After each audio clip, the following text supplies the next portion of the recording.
सबसे बड़ी बात है कि हर व्यक्ति अच्छा वीडियो बनाना चाहता है, हाँ, तो वो गलती है। Fear of judgement. जजमेंट क्या, बनाओ घटिया माल बनाओ, हाँ आप 4 बार घटिया माल बनाओ। हाँ अब हमें क्योंकि अच्छा बनाना है हाँ तो वीडियो अच्छा होना चाहिए, तो कैमरा अच्छा चाहिए, लाइट चाहिए, हाँ लोकेशन, बैकग्राउंड म्यूजिक हाँ, सब चाहिए आपको, हाँ और अच्छा स्क्रिप्ट चाहिए, अच्छा आइडिया चाहिए। हाँ और हमें कई लोगों को बोलने में थोड़ा सा हिचक होती है हाँ हाँ, कि अच्छी मतलब फ्लुएंसी भी चाहिए। फ्लुएंसी तो छोड़ दीजिए, उनको लगता है कि हम तो फेस वाला वीडियो नहीं बनाएंगे, हाँ हाँ तो वो तो फ्लुएंसी तो बात की बात है।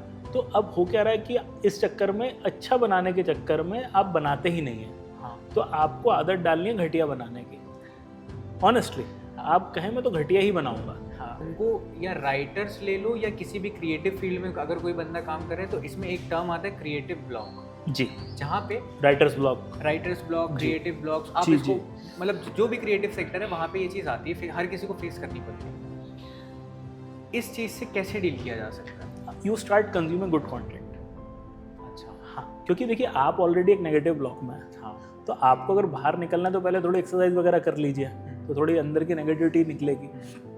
और सबसे बढ़िया तरीका है कुछ अच्छा पढ़िए, कुछ अच्छा देखिए, कुछ मित्रों से बात करिए, थोड़ा शहर की जगह दूसरे शहर घूम के। अभी जो हमने बाइज्जत तरीके से न्यूज़ के माध्यम की लगाई है ऑपरेशन सिंदूर में, तो वो तो मज़ा आ गया मेरे को देख के, क्योंकि भाई मैंने कहा ये होता है, मतलब देना है तो इतनी लंबी ही दो मतलब जीत लिया सब। तो उससे देखिए, इससे क्या है, दो चीज़ें समझ में आई। पर ये चीज़ भी हमारे दोनों तरफ ही चल रही थी। अब पाकिस्तान के जो जर्नलिस्ट थे वो बता रहे थे कि हमने ये कर दिया और ये कर दिया और यहाँ नहीं नहीं नहीं, अंतर है।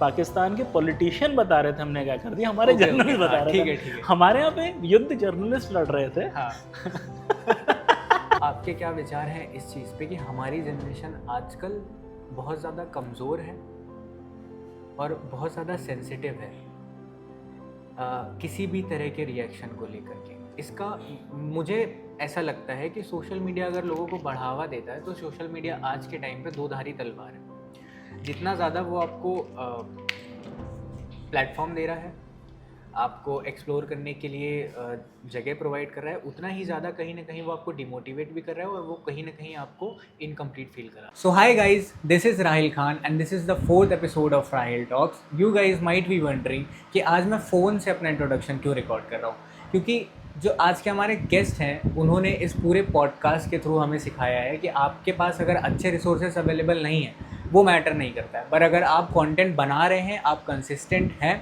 तो शायद वो आपको ग्रोथ की तरफ लेकर के जाएगा। इसका लाइव एग्जांपल है हमारे प्रभास सर, जो अभी आगे आने वाले पॉडकास्ट में जिनसे हमने पूरी सोशल मीडिया के बारे में बात करी, डिजिटल मार्केटिंग के बारे में बात करी है और राइटिंग कॉन्सेप्ट के बारे में बात करिए। बहुत सारे हमारे जो क्रिएटिव सेक्टर के लोग होते हैं जो क्रिएटिव ब्लॉग्स में फंस जाते हैं, उस पर बात करिए। तो ये पॉडकास्ट बहुत इंटरेस्टिंग है आज के टाइम के लोगों के लिए, क्योंकि हर कोई डिजिटल प्लेटफॉर्म पे आना चाह रहा है या तो आने की सोच रहा है। अ गाय who left his high paying job of being a credit manager to being a full time social media influencer. Welcome प्रभात पोद्दार। कैसा लग रहा है आज आपको कि कैमरे के सामने? बढ़िया लग रहा है जैसे कि मैंने देखा कि आपने 2-3 पॉडकास्ट ऑलरेडी कर लिया, आई थिंक ज़्यादा है इन नंबर्स। ज़्यादा है, थोड़ा ज़्यादा। कितने पॉडकास्ट कर लिए आपने पहले? Around 15 oh nice. तो कैसा था आपका एक्सपीरियंस पॉडकास्ट में आने के बाद? बढ़िया रहा। आप मतलब बोल पाते हैं अपनी चीज़ें, क्योंकि टाइम मिलता है ना हमको बोलने के लिए, तो आप ढंग से एक्सप्लेन कर पाते हैं। हाँ हाँ। तो जब आपको पहले पॉडकास्ट के लिए इनवाइट किया गया था तो आपके माइंड में क्या फील आ रहा था कि लाइक अब मुझे इतनी देर तक बोलना है, वहाँ पे नहीं कैमरास नहीं, होंगे और बोलने सारी कभी चीज़ें? प्रॉब्लम नहीं था, क्योंकि बोलना तो, मैं तो क्या टीचर हूँ, हाँ तो मैंने 10-10 लेक्चर दिन में लिए हैं, अच्छा। तो बोलते रहना कभी इशू नहीं था। एक होता है कि बहुत सारे लोग मतलब बहुत अच्छा बोलते हैं, बट द मोमेंट उनके सामने कैमरा आता है जी, और फिर वो एक उनका सबकॉन्शियसली थोड़ा सा वो टेंस Thank हो you. जाते हैं लोग। मैंने देखा है अक्सर ये चीज़। जी। तो ऐसा आपके साथ नहीं, वो मेरा क्या, बचपन से ही थोड़ा सा मतलब मुखर रहा हूँ मैं। हाँ MBA, उससे पहले BBA, हाँ तो क्या प्रेजेंटेशंस वगैरह देते रहे, हाँ और थोड़ा मतलब मुझे इतना स्टेज फियर रहा, सबको ही रहता है, बट फिर उतना नहीं रहा। और जब खुद का कंटेंट वगैरह बनाने लगे हाँ। तो वो थोड़ा सा और मतलब कैमरा के साथ कंफर्टेबल हो जाते हो, फिर इतना दिक्कत नहीं आती फिर अच्छा सर, ये पॉडकास्ट के लिए can you quickly introduce yourself in front of camera? जी बिकॉज जो भी देख रहे हैं शायद मेरे चैनल पे आपको फर्स्ट टाइम देख जी। रहे हैं।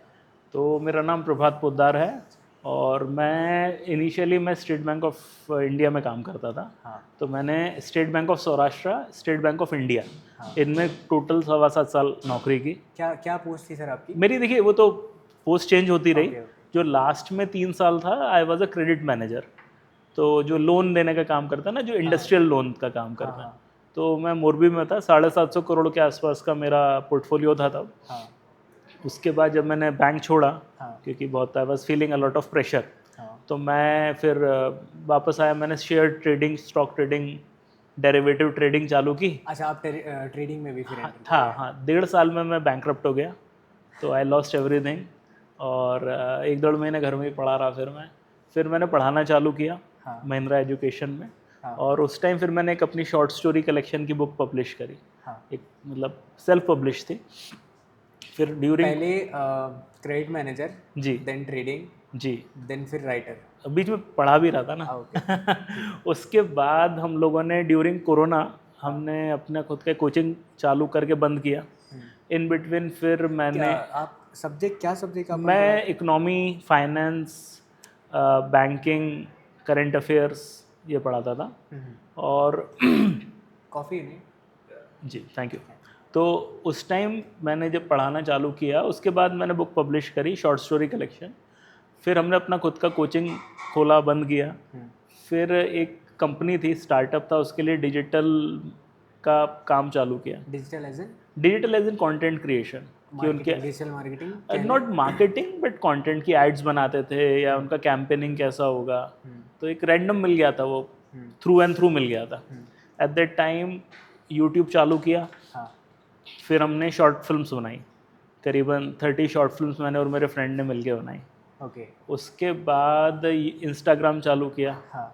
और बस अब थोड़ा एक जगह गेस्ट फैकल्टी में कैम्ब्रिज कॉलेज। शॉर्ट फिल्म में आपका क्या रोल रहता था सर? मेरा राइटर था बेसिकली, तो एक्टिंग करते थे, डायरेक्शन कर लेते थे, कभी मैं कभी मेरा फ्रेंड। हाँ। और कौन कौन से जॉनर पे आपने डायरेक्शन दी है? एज इन राइटिंग में मेरी, देखिए मुझे तो थ्रिलर पसंद है, हाँ। सस्पेंस। मेरी खुद की एक स्टोरी थी, द अनइनवाइटेड गेस्ट, हाँ। मेरी बुक में थी, तो उस पर हमने एक फिल्म बनाई थी। हाँ। इसके अलावा हमने, जैसे कभी कॉन्टेस्ट वगैरह होता था ना, गवर्नमेंट का कोई कॉन्टेस्ट हो रहा है, हाँ हाँ। तो उस पर हम बनाते थे, लेकिन हम लोग नॉर्मल नहीं बनाते थे, हम लोग थोड़ा। जैसे अभी मुंबई के बहुत सारे फिल्म फेस्टिवल्स वगैरह आते रहते, तो उन पे आप लाइक पार्टिसिपेट करते थे, ऐसा कुछ? हमने रैंडम अलग अलग पार्टिसिपेशन किया है बहुत जगहों पे, कहीं कहीं जीते भी हैं। हाँ जैसे स्वच्छता अभियान भोपाल में एक करवाया था नगर निगम ने, उसमें फर्स्ट प्राइज़ आया था। अच्छा। एक बार ह्यूमन ट्रैफिकिंग पे एक भोपाल एमपी पुलिस ने करवाया था, उसमें फर्स्ट प्राइज़ मिला था हमको। हाँ। तो हमने, हमारा डिफरेंस ये था कि जब हम शॉर्ट फिल्म बनाते थे, जैसे किसी सामाजिक चीज़ पे, तो जो नॉर्मली सामाजिक फिल्म पे कोई शॉर्ट फिल्म बनाते तो बड़ी, वो आपको पता रहता है वो कहानी कैसी चल रही है, कहाँ जा रही है, प्रिडिक्टेबल हो जाती है, उसमें क्या ह्यूमर नहीं रहता, या उसमें मतलब वो स्पार्क नहीं होता। हमने जितनी भी फिल्में बनाई सामाजिक कॉन्टेस्ट के लिए, सब में हमने ह्यूमर डाला, सब में हमें, देखिए हमको हमेशा ये लगता है कि आपने एक फिल्म बनाई तो वो केवल आपने क्या टोकनिज्म के लिए बनाई है क्या, लेट से आपने कचरे मत फैलाओ पे बनाई, तो एक रैंडम रहेगा कि एक व्यक्ति ने कचरा फेंका, दूसरा आके कहेगा ये देश का नुकसान करता है, किस पे फ़र्क पड़ रहा है ये फिल्म देख के, किसी पे फ़र्क। तो वो आपने एक टोकन फिल्म बनाई है, जिसने वो कॉन्टेस्ट कराया है, उसने कहेगा वाह वाह बहुत बढ़िया, इसको जिता देते हैं। और हमको वो समझ में नहीं आता, हमको लगता है कि यार ऐसा कुछ बनाओगे जिसको देख के आदमी कहे नहीं यार कचरा नहीं डालेंगे। ठीक है। तो हमारा हर बार यदि अगर अपन एक एग्जांपल ले लेते हैं कि जैसे कि आपने एग्जांपल दिया कि एक फिल्म बनी है जिसमें जो यूजली होता रहता है कि आपने बता दिया कि भाई कचरा पड़ा है, कोई एक आता है बोलता है कचरा मत फैलाओ, एक ये नैरेटिव हो गया एक तरीके से देखेंगे।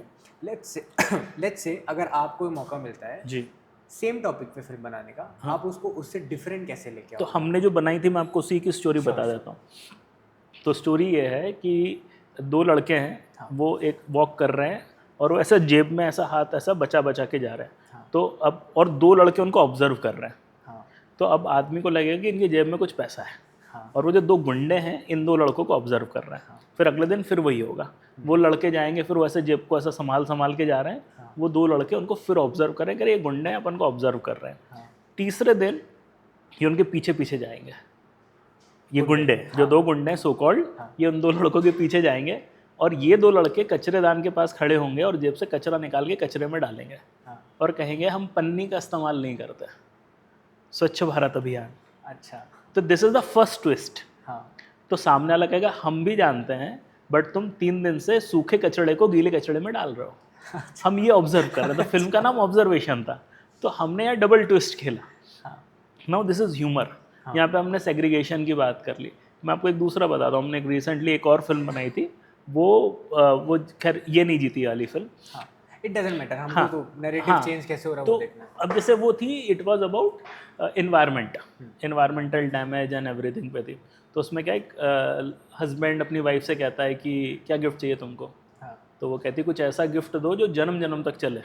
तो फ्लावर देता है, कहता है फ्लावर एक दिन में मुरझा जाएगा, ये इसकी कंसिस्टेंसी नहीं है।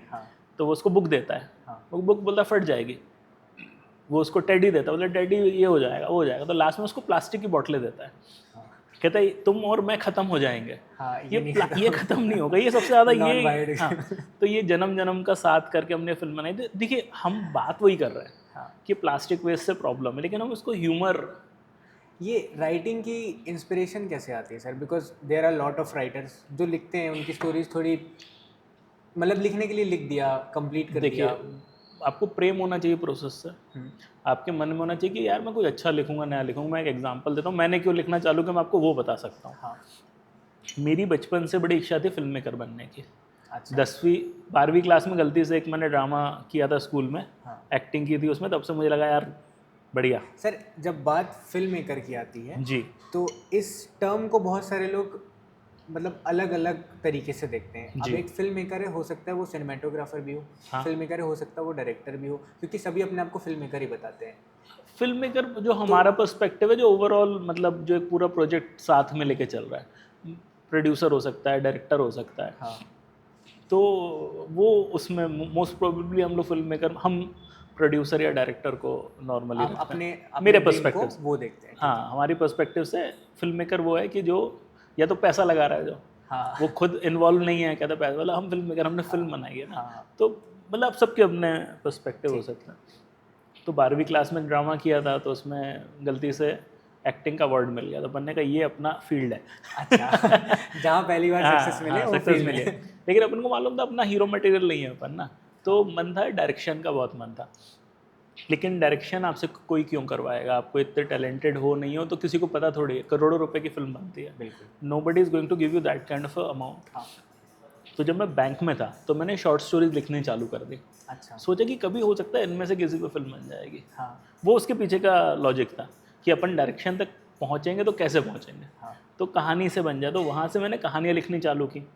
प्रॉब्लम ये आई कि अब मैं पहली जब मेरी कहानी लिखी थी मैंने 12वीं क्लास में, तो सस्पेंस स्टोरी थी वो, हैप्पी न्यू ईयर। अच्छा, ये फराह खान वाली नहीं है स्टोरी, अलग है, मतलब मर्डर मिस्ट्री है। तो अब उसके एंड में मुझे पकड़वाना था कातिल को। तो मैंने मेरे दोस्त से डिस्कस करा क्या करूं। उसने कहा एक काम कर, रुमाल छूट गया कातिल का। मैंने कहा यार क्या है ये, रुमाल छूट गया, ये बस में बैठा बस में। तो मैंने फिर उसका सोचा कि खिड़की खुली है या बंद है। उसके बेस पे मेरा एक वो ट्विस्ट आया था कि खिड़की बंद थी, उससे वो क्रैक हो जाता है, मतलब वो पहली स्टोरी थी मेरी। अच्छा, वो फिर उसकी कॉपी गुम गई, आई रिमेंबर द स्टोरी। तो वहाँ से मुझे समझ में आया कि यार वो मत बोलिए जो हर आदमी बोल रहा है, जो प्रिडिक्ट किया जा सकता है वो प्रिडिक्ट नहीं। मुझे ऐसा लगता है कि जिस व्यक्ति को प्रेम है किसी चीज़ से, वो उसको अच्छे से करना चाहता है। ये नौकरी नहीं है कि यार मैंने बस कर दिया चलो ख़त्म हो गया। और ये मुझे एक सुरेंद्र मोहन पाठक करके बड़े उपन्यासकार हैं भारत के, उन्होंने 300 नावल लिखे होंगे, ज़्यादा लिखे होंगे। और 300 नावल लिखना क्या होता है, तो उनसे जब ये सवाल पूछा कि आपने 300 नावल कैसे लिख दिए, वो ये कहते हैं मैं पढ़ता बहुत हूँ इसलिए मैं लिखता बहुत हूँ। अच्छा, आप रीडिंग बढ़ा दीजिए अपने आपको आएगा। अच्छा, जैसे एक बड़े फेमस राइटर हैं, आई थिंक स्टीवन किंग ने कहा था, ये अमेरिका के राइटर हैं, उन्होंने कहा था पहले 3 आइडिया जो दिमाग में है उनको हटा दो। एग्जाम्पल, आप और हम यहाँ बैठे हैं, ये सिचुएशन है कि 2 लड़के आमने सामने बैठे हैं और कॉफ़ी पी रहे हैं। तो अब आप एज अ राइटर पूछो अपने आप से, ये यहाँ क्यों बैठे हैं, व्हाट इज़ द रीज़न। तो आपके मन में कोई रीज़न आएगा, ऑब्वियसली आएगा, फिर दूसरा रीज़न आएगा, फिर तीसरा। तो पहले 3 रीज़न हटा दो, क्योंकि पहले 3 सबसे ऑब्वियस रीज़न है। अब चौथा कुछ आएगा, वो कुछ है दम, उसके लिए थोड़ी ब्रेनस्टॉर्मिंग लगेगी, क्योंकि 3 तो आगे 3 तो नॉर्मल है ना कि दोस्त हैं मिलने आए थे या पॉडकास्ट करने आए थे या कुछ भी था। तो आप वो नॉर्मल जब हटाते हो तो उसके बाद कुछ मज़ा आता है कि यार कुछ डिफरेंट है। अब हम लोग क्या करते हैं कि जो सबसे पहला आइडिया आया हम उसके साथ चले जाते हैं। और मेरे साथ राइटिंग में ये होता है कि जब मैं क्लाइमेक्स से शुरू करता हूँ कि मेरी एंडिंग में सबसे पहले मुझे समझ में आती है, उसके बाद मैं उसको मतलब री इंजीनियर करके कहानी लिखता हूँ। वो मेरा तरीका है, कई लोग दूसरे तरीके से लिखते हैं, बट वो तो मुझे लगता है किसी भी चीज़ को आप बार बार सोचिए कि ये हो रहा है तो क्यों हो रहा है। और जब आप जो ऑब्वियस 2-3 चीज़ें हटा देंगे तो कुछ ब्यूटीफुल आएगा, आता ही हमेशा। आपने अभी थोड़ी देर पहले बहुत अच्छी बात कही कि इस काम से हमको प्रेम है। हाँ। हम कोई नौकरी थोड़े कर रहे हैं। यस। तो क्या आपका मानना है कि जितने लोग नौकरी कर रहे हैं वो बस उसको एक मजबूरी के तौर पे कर देखिए, रहे हैं? अगर हो सकता मैं है उनके ऊपर कोई जिम्मेदारियां हों। हाँ, तो मजबूरी ही है ना। जी। मतलब मैं किसी को डिमीन नहीं कर रहा हूँ, हाँ लेकिन अगर आज आप लोगों को ऑप्शन दें हाँ कि ये नौकरी करोगे या छोड़ दोगे, हाँ तो जवाब क्या है? हाँ। वो जो भी जवाब है वो आप और मैं दोनों जानते हैं। ठीक है। इसका मतलब ये नहीं है कि जो नौकरी कर रहा है हम उसको इज्जत नहीं देते, हाँ हम उसको ज़्यादा इज्जत देते हैं। हाँ कि यार हम समझते हैं तुम्हारा स्ट्रगल, कि तुम्हारी इच्छा है जीवन में कुछ करने की, वो छोड़ के तुम कुछ और कर रहे हो, हाँ तो वी रिस्पेक्ट यू मोर। हाँ कि तुम्हारी फैमिली ऑब्लिगेशंस होंगी, पैसे की ज़रूरत होगी, बच्चे की पढ़ाई होगी, तो I respect them a lot. मैं वो नहीं कर रहा हूँ, लेकिन मजबूरी तो भाई है।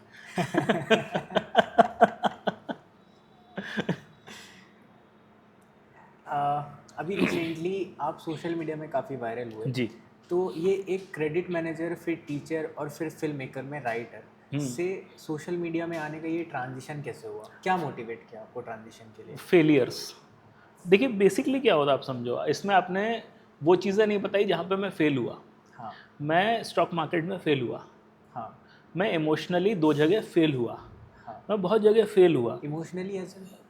किसी के लिए प्रेम था, ठीक है। सिंगल साइडेड रह गया 2 जगहों पे, हाँ। तो उसने बहुत टुकड़ा, बहुत तरीके से आपको अब क्या कहते हैं उसे, कि आपको रीअसेस करवाया चीज़ों को कि क्या है कैसा है।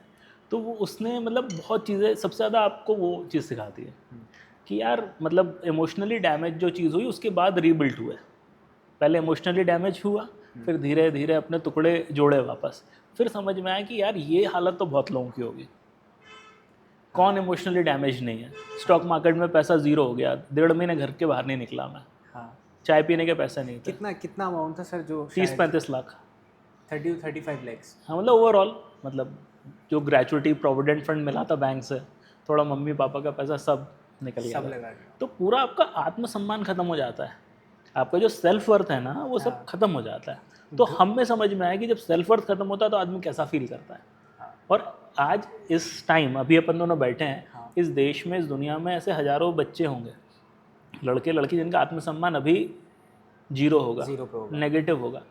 तो उनके लिए जब उनसे बोलते हैं हम कि यार ठीक हो जाएगा, तो आप पे विश्वास क्यों करें वो? क्योंकि आपको, उनको आपकी आंखों में दिखता है कि यार ये व्यक्ति ने झेला है, किताबी बातें नहीं कर रहा। तो वो रीज़न था कि यार हमने इमोशनल कोई चीज़ डैमेज हुई तो लगा यार और भी तो होंगे बच्चे जो डैमेज्ड होंगे, तो उनको ये समझाना कि यार ठीक हो जाएगा। ठीक है। तो वो उसके पीछे का रीज़न था सबसे बड़ा। जब ये फेस आपके साथ चल रहा था, like what ever could be the reason, शायद जो भी था, XYZ, तो और ऑब्वियसली आपके साथ वो एक कह सकते हैं कि शायद वो आपका एक सबसे बड़ा डाउनफॉल मान सकते हैं हम उसको, कह सकते हैं लोएस्ट फेज था आपके लिए। लोएस्ट फेज था प्रोबेबली मेरा, जब मेरा स्टॉक मार्केट में पूरा पैसा डूबा था, क्योंकि मैं एक सरकारी नौकरी छोड़ के आया था और उसके बाद मेरा पूरा पैसा डूब गया, तो सेल्फ वर्थ उसमें बहुत ज़्यादा गिरी थी। इसमें मैं इमोशनली बहुत परेशान रहा था, बट सेल्फ वर्थ उतनी नहीं गिरी थी। सेल्फ वर्थ मेरी खराब तो स्टॉक मार्केट में करी थी। तो उससे फिर डील कैसे किया आपने? स्टॉक मार्केट से हाँ, देखिए 1-1.5 महीने तो बाहर निकले नहीं, फिर जब क्योंकि जितना आपने बताया उसके हिसाब से ये है कि आपने पैसा, आपने अमाउंट तो खोया ही खोया, फिर एक जो थोड़ा बहुत ट्रस्ट होता है घर वालों को, क्योंकि ऑब्वियसली आपने घर वालों ने परेशान नहीं किया। घर वालों को तो कि इकलौता लड़का है तो let him live his life। क्या करेंगे, भगा नहीं सकते ना, बच्चा एक ही है, ना लड़का ना लड़की, एक ही है। उनकी भी नौकरी है। हाँ, मजबूरी तो उनकी भी है। और देखिए मुझे लगता है मैंने जीवन में मतलब ऐसा नहीं कि कांड नहीं किया, लेकिन मेरे कोई कांड खराब वाले नहीं रहे। भाई क्या कांड रहे कि भाई स्टॉक मार्केट में गया, डूब गया, हाँ या भाई मैंने अपनी बिजनेस चालू किया डूब गया, हाँ या कुछ भी हरकतें की, मेरी खराब हरकतें नहीं रही, हाँ मेरी थोड़ी डेयरिंग रही। भाई नौकरी कर रहे थे छोड़ दी, मतलब किसी और को परेशान नहीं किया अपन ने जीवन में। तो घर वालों को समझ में तो आता है, सिगरेट दारू नहीं पीता, हाँ। आई एम अ बैचलर, मतलब उनको दिखता है। आपकी अभी तक शादी नहीं? जी नहीं। ओ, हाँ, तो कब एनी पर्टिकुलर रीजन या फिर उसका देखिए क्या था, लाइक? नहीं देखिए क्या, वो मैं पहले तो टिल द एज ऑफ 37 हाँ मैं अपने काम में लगा हुआ था। मेरे मतलब I was not interested in to relationships और एनीथिंग, हाँ मेरे को समझ में नहीं आता था, अपन अपने काम में। हाँ उसके बाद at the age of 37 I started liking someone. Okay हाँ, तो वहाँ से ये इमोशनल डैमेजेस वहाँ से हुए। ओके। उससे पहले आई वाज वेरी कॉन्फिडेंट गाय, वो स्टॉक मार्केट में गिरे फिर उड़ गए, तो चल एक रहा था, आपका कॉन्फिडेंस बिल्ड हो गया कि अब इससे ज़्यादा क्या ही क्या जाएगा। ही जाएगा। उसके बाद नए गड्ढे जीवन फिर में पता पता चला चल कि गया, अभी अरे बहुत अभी है। तो बहुत कुछ है, अभी तो तुम्हें बर्बाद होना बाकी है। तो उसमें इमोशनली बहुत ज़्यादा रहा। उसके बाद धीरे धीरे धीरे अब थोड़ा सा, बहुत सारे हमारे यंगस्टर्स हैं और टीनेजर भी हैं जो इस तरीके की चीज़ों में बहुत ज़्यादा इन्वॉल्व हो जाते हैं कुछ लोग, और ये भी बहुत बड़ा कारण है कि लोग शायद सुसाइड तक कर लेते हैं हाँ इन चीज़ों को लेके। तो एक पीस ऑफ एडवाइस अगर आप हमारी यंगर जनरेशन को देना चाहें कि यदि आपके नहीं, साथ ऐसा मेरी कुछ यंगर होता है। जनरेशन है, मैं खुद यंग हूँ यार, ऐसा मत अरे बोले। अरे ऑब्वियसली ऐसा थोड़ी होता बट है। जो आपको हाँ एज अ ठीक है, देखिए मैं अपना पर्सनल ओपिनियन बता सकता हूँ कि जब कुछ भी जीवन में नेगेटिव होगा, कुछ भी नेगेटिव होगा, आपको लगेगा जीवन खत्म हो गया, कुछ भी नेगेटिव होगा आपको लगेगा आप सरवाइव नहीं कर पाएंगे। लेकिन एक कहावत है कि नथिंग इज़ एज गुड और as bad as it first seems. ना चीज़ें उतनी अच्छी होती हैं ना उतनी बुरी होती हैं जितनी पहली बार में लगती हैं। हाँ आप सरवाइव करना सीखिए। कई बार आपका मन नहीं होगा सर्वाइवल सर्वाइव का, करने का। नहीं होगा आपका मन, आपको लगेगा चीज़ें ठीक नहीं होंगी, आपको कुछ नहीं करना है, आप बस सर्वाइव कर लीजिए। आपको लगेगा बढ़त नहीं हो रही मेरी लाइफ में, ग्रोथ नहीं हो रही, आप बस सर्वाइव करिए। और जो कहते हैं ना कि ये वक्त भी गुजर जाएगा, हाँ ये बहुत पावरफुल स्टेटमेंट है, आपने पुरानी कहानियों में सर सुना होगा। एक्चुअली अगर मैं ये नहीं कह सकता हूँ कि शायद मैं भी आपकी तरह उस एक्सट्रीम फेज में था, बट मैं कहीं ना कहीं था। और शायद ये एक पैटर्न ही है कि हर किसी को स्टेज से होके ही निकलना पड़ता है तभी मैं वो थोड़ा आगे लेट बढ़ पा एज रहा है। में निकला, हाँ, कई लोग obviously। जल्दी निकल जाते हैं। बट उस मोमेंट पे क्या हो रहा होता है ना, जब आप ये चीज़ फेस कर रहे होते हो तो आपको लगता है कि यार ये ज्ञान ही दे रहा है, ये तो मुझे बता रहा पता है। है, वो देखिए वो बिल्कुल आप सही कह रहे हो। हाँ उस टाइम मुझे जितने लोगों ने समझाया तो मुझे नहीं समझ में आया, हाँ लेकिन ये तो मेरा धर्म है। हाँ एक टीचर को पता है कि उसका स्टूडेंट उसको नहीं सुन रहा है, हाँ। लेकिन उसका धर्म क्या है? उसका धर्म पढ़ाना है, पढ़ाना, उसको समझाना। उसको समझाना है। वो अब आगे उसका क्या होता है, कई लोगों को लेट रियलाइजेशन होता है, लेकिन मैं आपको बताऊँ कई लोग उस फेज़ में होते हैं जब उनको उसी टाइम वो मोटिवेशन चाहिए। हर आदमी उस फेज़ में नहीं है कि आज मेरे को आपका ज्ञान लग रहा है। कई लोग उस फेज़ में भी है जिनको आज वो मोटिवेशन चाहिए। हाँ कईयों के मैसेज आते हैं कि सर आज ज़रूरत थी इसकी, और जिसका भी ऐसा मैसेज आता है मेरे को बड़ा अच्छा लगता है। हाँ वो कहीं पर कुछ डाला और उसका है कि सर आज बड़ी रिक्वायरमेंट थी, आज अच्छा वो आपने दे दिया। आज मैं अपनी एक फ्रेंड से मिला, हाँ तो अभी वो रिसेंटली, तो ऐसा कुछ ख़राब नहीं हुआ है उसके साथ, लेकिन वो कह रही थी मैं एक हफ्ते से बड़ा नेगेटिव फील कर रही थी। फिर वो बैठी थी साथ में, हम लोगों ने चाय वाय पी एवरीथिंग, तो she is thinking I am feeling better. तो वो बेहतर होना चाहती है ना, हाँ हाँ तो जो व्यक्ति बेहतर होना चाहता है वो लपक लेगा मोटिवेशन को। और कई लोग हर व्यक्ति उस फेज़ में नहीं है, हाँ।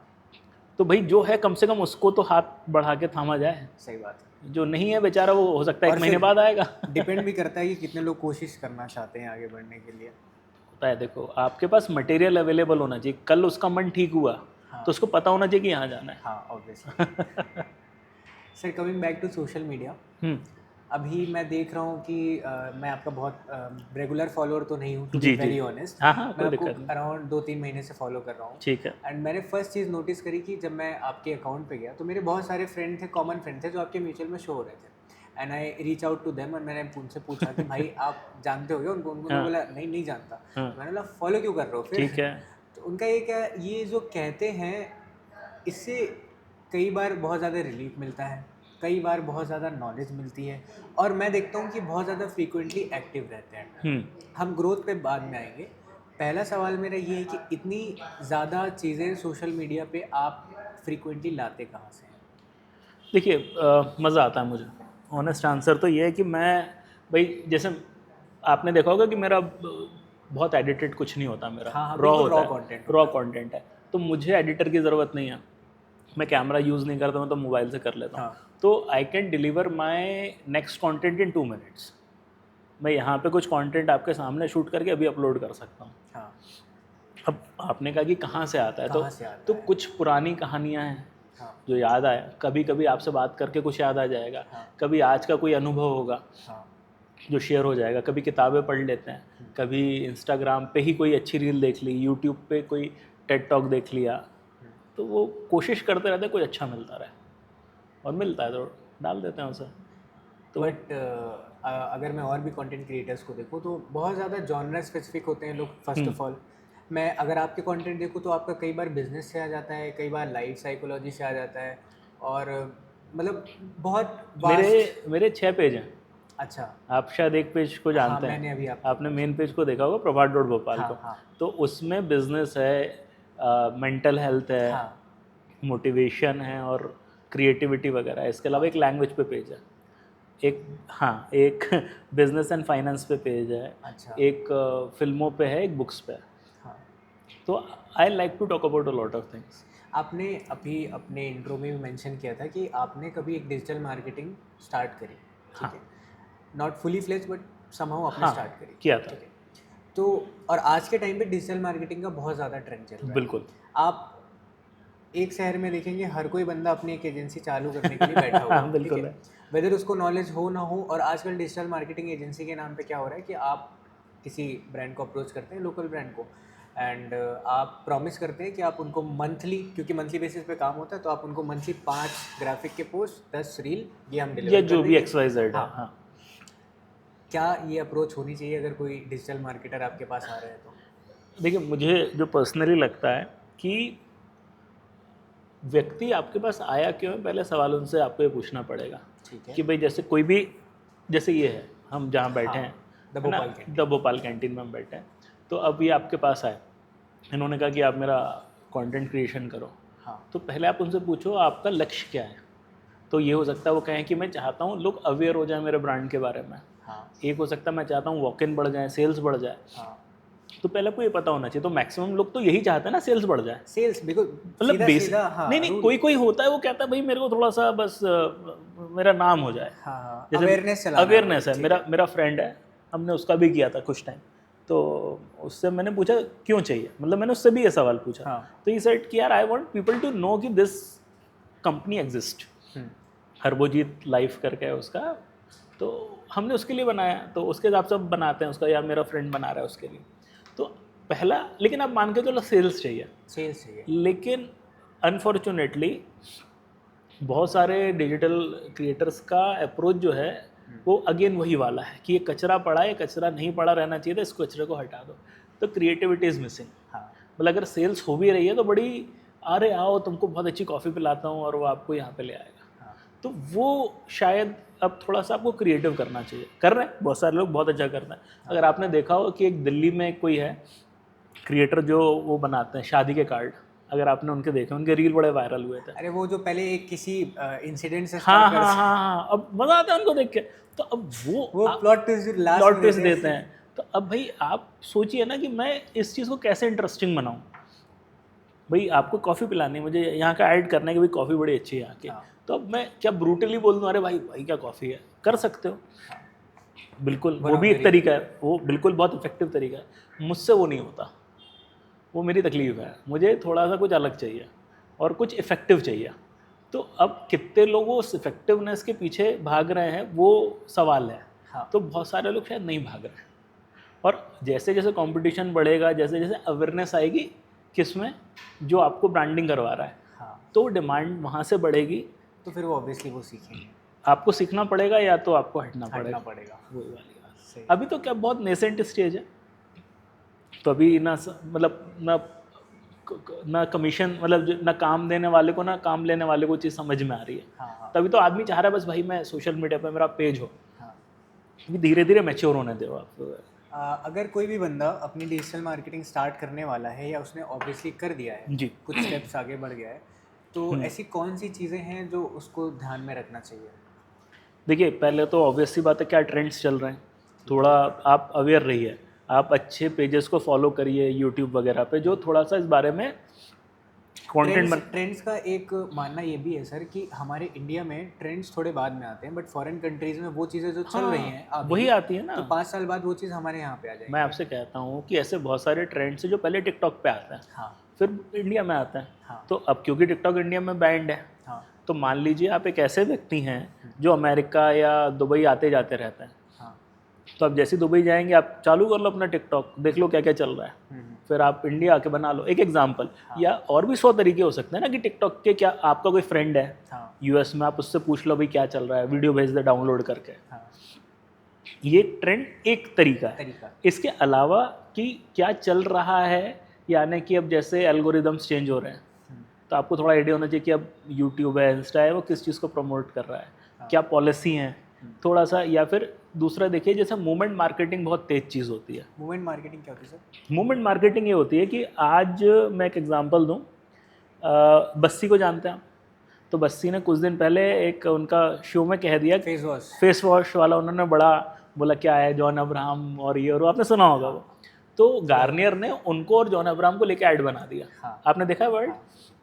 ये मूवमेंट मार्केटिंग, किस बारे में चर्चा चल रही थी, उस चर्चा के आसपास आपने अपना अपना कमर्शियल बना दिया, दैट इज़ मूवमेंट मार्केटिंग। अच्छा। अभी क्या चल रहा है, जैसे मैं आपको एक थोड़ा नेगेटिव इसका एग्जांपल देता हूँ कि ऑपरेशन सिंदूर चल रहा है। हाँ। तो ऑपरेशन सिंदूर के जैसे अनाउंस हुआ, जो भी हुआ, उसके 2 दिन बाद बहुत सारे लोग पहुँच गए थे उसका ट्रेडमार्क लेने के लिए। न्यूज़ आई थी, अगर आपने ध्यान दिया, रिलायंस पहुँच गया था, 4-5 लोग पहुँच गए थे। तो भाई क्यों पहुँचे आप? क्योंकि आपको दिखता ही ये मूवमेंट मार्केटिंग है कि ऑपरेशन सिंदूर अभी चल रहा है, तो मैं इस पर कुछ बना दूँ। तो बहुत सारे कंटेंट क्रिएशन भी जो जिनका वो जॉनरा है ही नहीं, अगर आप किसी एक अच्छे जर्नलिस्ट को देखेंगे तो शायद वो इन चीज़ों पे बात करना चाहिए, बट बहुत सारे कंटेंट क्रिएशन जिनका बिल्कुल अपोजिट जॉनर, बट क्योंकि ये बहुत ज़्यादा ट्रेंडिंग है, नहीं, ये है। आपकी ब्यूटी ये है कि आप अपनी चीज़ को मूवमेंट से रिलेट करिए, ये तो क्रिएटिविटी है आपकी। छोड़िए कुछ भी मत। हाँ, छोड़ना कुछ भी नहीं है। अभी मान लीजिए ओलंपिक में किसी व्यक्ति ने जीता, आपके यहाँ से पदक जीता, तो ये मूवमेंट है। हाँ। अब आप उसको अपने चीज़ के साथ कैसे मिक्स कर पाएंगे, that is your movement marketing. जैसे मैं दूसरा एग्जांपल देता हूँ, बहुत अच्छा एग्जांपल है। आपने एक OTT की सीरीज़ आई थी सीक्रेट गेम्स। हाँ। तो उसमें जो नवाजुद्दीन सिद्दीकी अपने दोस्त को फ़ोन लगाते हैं, कहते हैं क्या कर रहा है, कहता है क्या कर रहा हूँ, काली चाय में पार्ले जी डुबो डुबो के खा रहा हूँ। It was normal a scene, right? But अब वो चल गया, मीम चल गए। अब खटाक से स्विगी घुसा कि बोला कि काली चाय के पैसे में प्रॉपर कॉफ़ी पीजिए स्विगी के साथ, या पार्ले जी आया कि हर स्ट्रगलर का साथी। तो एवरीबडी केम इन। तो ये मूवमेंट मार्केटिंग होती है कि क्या चल रहा है उसको पकड़ो, और ये क्रिएटिविटी आप बनाओ, उसको क्या दिक्कत है।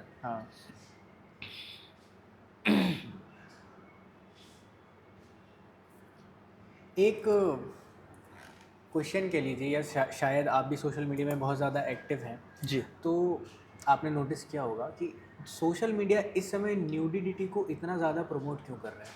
आप एक बार रिफ़्रेश करिए अपनी फीड, आप नॉट इंटरेस्टेड डाल दीजिए, बट अगर आपने गलती से भी कुछ भी एक भी रील या किसी ने भेज दिया, आपने गलती से टैप कर दिया है कुछ भी, फिर वो आपकी फीड सेक्शन उससे भरती जाएगी। उसके मुझे जो एक मेजर रीज़न लगता है कि जैसे मैंने क्या किया, बहुत सारे पेजेस हैं मेरे, तो कुछ पेजेस को मैंने डेडिकेट कर रखा है अलग प्रकार के कंटेंट के लिए। मैं एल्गोरिदम को एक जगह यूज़ कर रहा हूँ केवल फूड रेसिपीज़ के लिए, इंस्टाग्राम पे। तो वो मुझे कम से कम जो मेरा फीड है उसमें मुझे केवल फूड रेसिपीज़ भेजता है। एक दूसरे पेज को मैंने केवल एंटरप्रेन्योरशिप और बुक्स और उसको बना रखा है। तो क्या होता है, अगर आप जो कंटेंट देखोगे, जो लाइक करोगे, वो आएगा। अब जो तो ऑब्वियसली बात है, आपने लाइक किया होगा या आपने देखा होगा, आदमी का ध्यान जाता ही है उस साइड। दूसरा रीज़न ये है कि मैक्सिमम क्रिएटर शायद डाल ही रहे हैं। तो मान लीजिए 100 आइटम डले हैं, उनमें से 55 आइटम यही डले हैं, तो बेचारा एल्गोरिदम दिखाएगा क्या आपको? अब आप समझो ना। तो उसमें भी आपने क्या किया, गलती से आपने उस पर क्लिक कर दिया, तो एल्गोरिदम का बहुत माल है आपको परोसने के लिए। आप पॉजिटिव चीज़ को क्लिक करोगे तो उसका बेचारे का माल ही कम है, पॉजिटिव क्रिएटर नहीं है। पॉजिटिव क्रिएटर नहीं है, ऐसा नहीं कि नहीं है, बट कम है, कम है, क्वांटिटी में कम। क्वांटिटी में कम है, कंटेंट लेवल में कम है, तो बेचारा वो तो मजबूरी है उसकी। सर एक बहुत फनी सा क्वेश्चन दिमाग में आ रहा है कि आपने बिल्कुल। बताया कि आप क्रेडिट मैनेजर थे एसबीआई पे, जी जी जी, और एक बहुत ज़्यादा मीम भी वायरल होती है कि यार जब भी हम एसबीआई में जाते तो ये लोग लंच करने चले बिल्कुल जाते, बिल्कुल। क्योंकि तो मैं एक मिसकंसेप्शन आज ख़त्म करना चाहूँगा, एसबीआई में लंच नहीं होता है। क्या बात कर रहे जी हाँ, एसबीआई का तो वो पॉलिसी कहाँ है। जाते हैं? नहीं, मैं आपको बता रहा हूँ, एसबीआई की पॉलिसी है ये, हाँ, और ये पॉलिसी हम जब थे एसबीआई में तब आ गई थी अच्छा, कि एक साथ लंच नहीं होगा। हाँ, 1 बजे कोई जाके खा लो, हम्म, बाकी लोग रहेंगे काउंटर पे, 1:30 बजे कोई जाके खा लो, 2:30 बजे जाके कोई खा लो, सब एक साथ लंच नहीं करेंगे। ये power of the social media है कि आपने जो परसेप्शन बिठा दिया लोगों के मन में हाँ, कि भाई एसबीआई में तो ये चल रहा है, और लोग मान रहे हैं उस चीज़ को। ऐसा नहीं कि एसबीआई की हर ब्रांच में बढ़िया काम जिंदा दिल्ली से हो रहा है, काम चोरी हो रही होगी कई जगहों पे, और वो चीज़ ऑब्वियस सी बात है हाईलाइट होती है। हाँ, लेकिन मैं आपको नियम बता रहा हूँ as a ex employ for SBI हाँ, कि देर इज़ नो, आप जाके एसबीआई की किसी ब्रांच के बाहर देखिएगा लंच टाइम लिखा हो तो, हर ब्रांच के बाहर, हर आप जाइए बैंक ऑफ इंडिया या कहीं भी जाइए, उसमें लंच टाइम रहता है। एसबीआई के बाहर नहीं है लंच टाइम, ये बहुत बड़ा मिसकंसेप्शन है। और बताइए वही वायरल है इस तो चीज़ के लिए। ये आपको बताता है कि कम्युनिकेशन कितना पावरफुल मीडियम होता है। हाँ, मतलब मैं तो उसको पॉजिटिवली लेता हूँ कि अगर मैं कम्युनिकेशन पे होल्ड कर पाया, अच्छा एसबीआई वालों को कोई फ़र्क नहीं पड़ा तो तुम क्या बोल रहे हो, वो अपने बिजी हैं काम में, तो वो बेचारे काउंटर करने भी नहीं आता। मैं क्या हूँ, मैं हूँ फील्ड में, मैं एसबीआई का आदमी हूँ। हाँ, तो कई लोग बोलते हैं कि भाई सरकारी बैंकों के वो बहुत ज़्यादा हैं, क्रेडिट लॉसेस, डिफ़ॉल्ट ज़्यादा हैं। हाँ, तो वो बोलना बहुत आसान है हाँ, कि अरे मतलब सरकारी बैंक में एनपीए बहुत है। वो जो चीज़ नहीं जानते हैं वो ये है कि आज एक नई कंपनी अगर प्राइवेट सेक्टर बैंक के पास जाएगी और कहेगी कि हमको लोन चाहिए, उसको 3 साल तक लोन नहीं मिलेगा। 3 साल का वो कहते हैं फुल टाइम आप अपना बैलेंस शीट ला के दीजिए, हाँ, तब हम लोन देंगे। तो 3 साल तक क्या होगा, हाँ, वो एसबीआई से लोन लेगा, पीएनबी से लोन लेगा, सरकारी बैंकों से लोन लेगा। हाँ, अब हम रिस्क ले रहे हैं ना, हाँ, नए बैंकों को लोन, नए कंपनी को लोन हम दे रहे हैं। हम दे अब होगा क्या कि भाई कई डूबेंगे, उसमें से हमारा एनपीए बढ़ेगा। अब इसमें से जो सर्वाइव कर जाएंगे, जो अच्छी कंपनी होगी, धीरे से एचडीएफसी आईसीआईसीआई आके कहेगा यार आधा टका कम देता हूँ लोन, आ जा। तो लोगों को ये नहीं पता। अच्छा, प्रॉब्लम ये है कि बैंकों को अपनी बात कहना नहीं आती, और या तो उनको मतलब नहीं है, उनको सोशल मीडिया नहीं समझ में आता। हाँ, अगेन एज अ पूर्व एसबीआई कर्मचारी और as somebody who knows why communication is important, आपके माध्यम से मैं बताना चाह रहा हूँ कि ये सरकारी बैंक परफेक्ट नहीं है, लेकिन उनको जैसा दानव दैत्य आपने बना रखा है वो नहीं है। मतलब अनफॉर्चुनेटली, और क्योंकि मेरा तो रहा है वहाँ, मेरी रोज़ी रोटी रही है, मैं अपने पर्सनल रीज़न, लोगों से लड़ाई झगड़ों के कारण छोड़ के आया हूँ। I have utter respect for SBI as a institution, क्योंकि मैंने उसको चेंज होते हुए देखा है। मैंने उसको पॉलिसी लेवल पे देखा है कि वो कितना ध्यान रखता है आपको, जो आपको रहता है ना कि यार ये तो बहुत पेपर वर्क करवा रहे हैं, वो ज़रूरी है। और बाकी बैंकों में नहीं होगा उतना पेपर वर्क जितना हम कराते हैं, लेकिन वो तो प्रोसीजर की ब्यूटी है वो। अब वो है नेगेटिव परसेप्शन, तो कौन क्या कर लेगा उसके लिए। अगर हमारे बहुत सारे हम फिल्म मेकिंग और राइटर्स और इन सारी चीज़ों पे बात कर रहे हैं, तो ऑब्वियसली मैं भी अपने आप को कहीं ना कहीं in future as a film maker ही देखता हूँ, ठीक और है। मेरे आसपास फ्रेंड्स हैं जो फिल्म मेकिंग में हैं। बहुत सुंदर। अब मैं और मेरा फ्रेंड आज ट्रैवल कर रहे थे साथ में, तो मेरे मन में भी बहुत सारे क्वेश्चंस आ रहे थे कि मैं उनसे सर से क्या पूछूं रिगार्डिंग दिस बिजनेस। तो क्वेश्चन जो निकल के आए अभी, जब हम एज ए इंडिविजुअल काम कर रहे हैं, हमारे पास एक प्रॉपर टीम नहीं है, तो हमको जो प्रॉब्लम फेस करनी आती है, वो सबसे पहले ये आती है कि हम इजीली लोगों तक रीच आउट नहीं कर पाते। मतलब जो कंटेंट आपने जी। बना लिया उसको हम डिलीवर कैसे करें। हाँ, ठीक है। देखिए हमने कंटेंट बनाया, हमें पता है वो बहुत अच्छा है, एंड ऑब्वियसली उसका जो पोटेंशियल चार्जेस है वो बहुत ज़्यादा है, जस्ट बिकॉज कि वो कंटेंट सही लोगों तक नहीं पहुंच पा रहा है, हमको उसका एक करेक्ट अमाउंट नहीं मिल रहा है। क्योंकि और ऑब्वियसली हमने कभी स्कूल्स वगैरह में नेटवर्किंग की क्लासेस ली नहीं, ठीक है। हम सब्जेक्ट वाइज चले। तो पहला जो प्रॉब्लम है वो ये है कि हम रीच आउट नहीं कर पाते।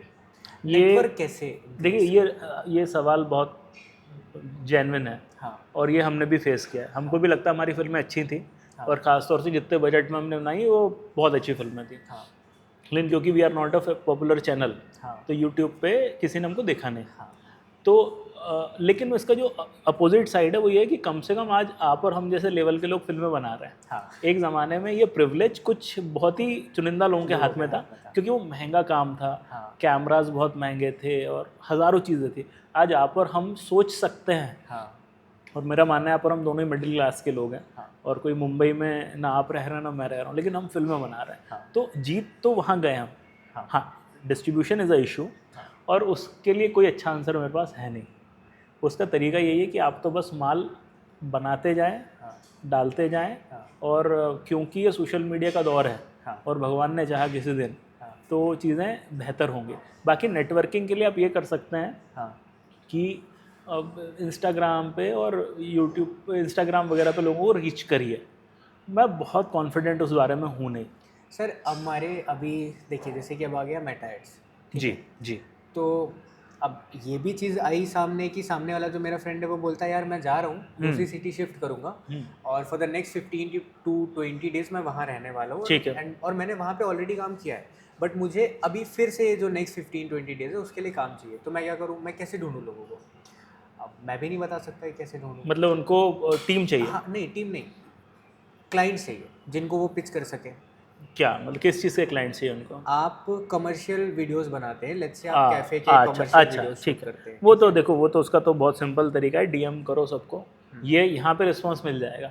फिल्म मेकिंग में भले रिस्पांस ना मिले। और एक इस पे शायद बाईपास कह लें या फिर हमारे पास जो ऑप्शन है मेटा एड्स का, तो एक सजेशन मैंने दिया, हो सकता है गलत हो या सही हो, तो आप इसको बताइए कैसे काम करेगा। मैंने उसको कहा कि आप एक रील बनाओ, शो रील बनाओ, ठीक है 30 to 35 सेकेंड्स की, जिसमें आप अपना नाम और अपना थोड़ा सा काम बता दो और अपने बारे में बता दो, एंड उसको उस पर्टिकुलर लोकेशन पे आप मेटा एड्स के थ्रू बूस्ट कर दो। नॉट बैड, कर सकते हैं। आपको रीच आउट नहीं करना पड़ेगा, लेकिन जिनको ज़रूरत है शायद वो आपको कर लें। मैं इसमें ये कहता हूँ कि बुराई नहीं है। हाँ। मतलब एक ज़माने में मान लीजिए ये रेस्टोरेंट है, हाँ। अब इनको ऐड करना है। हाँ। पुराने ज़माने में तो उनके पास ऑप्शन था दूरदर्शन। हाँ। जो नेशनल लेवल पे एक सेम ऐड पूरे देश में दिखाएगा। हाँ। तो ये नेशनल लेवल का खर्चा इस एक सिंगल ऐड के लिए करना है, लेकिन मेरा कस्टमर केवल भोपाल में, तो मैं भोपाल के लिए सबसे अच्छे अखबार को पकड़ सकता था। हाँ। तो अखबारों के विज्ञापन बड़े महंगे हैं। हाँ। प्लस उसकी दिक्कत ये है कि वो अखबार केवल आज चलेगा, कल तो कोई नहीं जानता। यानी विज्ञापन बहुत महंगा था। आज विज्ञापन कस्टमाइज्ड हो सकता है कि केवल इस एरिया में जाए, सस्ता बनाने में और डिस्ट्रीब्यूट करने में। तो ये अगेन सोशल मीडिया की ब्यूटी है। इवन जो आप चैनल्स देखेंगे वो भी अब अलग अलग एरियाज़ में अलग अलग एड्स दिखा सकता है। तो cost of ad has come down, तो we have to use it. मतलब उसमें बुराई नहीं, आप 2 बार 3 बार करके देखो, अगर रिजल्ट आ रहा है तो आपको मज़ा आ गया। हाँ। नहीं आ रहा तो आपको पता है ये नहीं चल रहा, कुछ और ट्राई करना है। ठीक है, बट मुझे लगता है एक्सपेरिमेंट तो करना पड़ेगा। तो आपको ये ज़्यादा एफिशिएंट तरीका है या फिर ये जो हमारा ओल्ड ट्रेडिशनल वे कि मैं ही रीच आउट करता हूँ? देखिए, वो जब आप पर्सनली रीच आउट करते हैं तो वो तो सबसे इफेक्टिव तरीका है, लेकिन वो टाइम कंज्यूमिंग है। आप दिन में कितने लोग को रीच आउट कर पाओगे पर्सनली? 10 लोग को शायद। हाँ। पर्सनली जाओगे। हाँ। तो अगर डीएम करोगे तो शायद वो 10 लोगों को ढूंढने में भी हमें समय लग जाएगा। हाँ। लेकिन तो मेटा से फ़ायदा क्या कि आप बहुत वाइड नेट फेंक रहे हो। हाँ। तो 3-4 मछली भी फंसी तो काम हो गया आपका। हाँ। और उसमें हमारी मेहनत नहीं है। मेहनत नहीं है, इन्वेस्टमेंट है और करना चाहिए। मेरा मानना है कि करना चाहिए। और नहीं चलेगा 2-3 बार में तो फिर आपको ठीक है, नहीं चल रहा, कुछ और करेंगे। But it's a good thing to do. Experiment करना चाहिए। एक्सपेरिमेंट तो करना चाहिए। जैसे मेरी बुक है, अभी उसकी ई बुक है, तो मुझे अभी मैं उसको लॉन्च करने वाला हूँ, मतलब री-लॉन्च करने वाला हूँ। तो आई ट्राई मेटा एड्स कि भाई हो सकता है उसके थ्रू बिक जाए। अगर बिक गई तो वेल एंड गुड, नहीं बिकी तो फिर कुछ और करूँगा। बुक किस सब्जेक्ट के बारे में? Short stories, not a long story book का नाम है। अच्छा। सस्पेंस, थ्रिलर, रोमांस, मतलब अपनी सामाजिक वामाजिक नहीं है, मर्डर मिस्ट्री टाइप वाली है। Fictional, full fictional. अच्छा। हाँ। तो ये वही स्टोरीज हैं जो आपको शायद फिल्म में कन्वर्ट करनी थी, या फिर ये भी ऐसे एक्स्ट्रा में आपने लिख रखी? नहीं, ये मैंने बहुत कहानी लिखी है। मेरा सेकंड बुक भी I am getting it ready. हाँ। मुझे कहानियाँ लिखना पसंद है, और थोड़ी ट्विस्ट एंडिंग वाली कहानियाँ पसंद है मुझे, कि एकदम से आदमी कह रहे ये हो रहा था क्या, समझ में नहीं आया, तो मुझे थोड़ा मज़ा आता है उसमें। हाँ। तो कहानियाँ बहुत लिखी हैं। और बट अब वो उसको मोनेटाइज भी तो करना है ना। तो अभी पहले बुक हमने करी थी, फिजिकल बुक हमने लॉन्च करी थी, वो उतनी नहीं चली, उस टाइम कोई जानता भी नहीं था आपको। तो अब भगवान की तरफ से थोड़ा सा फॉलोइंग है। हाँ। तो let's try again to launch it second book करेंगे लॉन्च, तो चल रही हैं चीज़ें दिमाग में। बाकी पूरी कमर्शियल स्टोरीज़ हैं, मतलब कोई मतलब वैसी वाली नहीं है कि किसी को कोई सीख देने वाली नहीं है कहानियाँ। ठीक है, एंटरटेनमेंट के purpose। एंटरटेनमेंट का पर्पस है, बिल्कुल एंटरटेनमेंट है। सर वापस से हम थोड़ा सोशल मीडिया की तरफ आते हैं। जी। अगर हम देख लें यूट्यूब, इंस्टाग्राम और फेसबुक, अभी फेसबुक को हम आजकल बहुत अंडर एस्टिमेट करते हैं। हाँ, ये बात कही आपने। मतलब लाइक इंस्टाग्राम, क्योंकि मैं भी खुद भी इंस्टाग्राम पे बहुत मैंने ज़्यादा- खुद किया है उसको बहुत अंडर एस्टिमेट मोनेटाइजेशन में, जबकि यूट्यूब को बहुत ऊपर माना जाता है। हाँ कि देखिए हमने इंस्टा पे वीडियोस डाले बहुत, लेकिन उसकी क्रॉस पोस्टिंग फेसबुक से नहीं करी।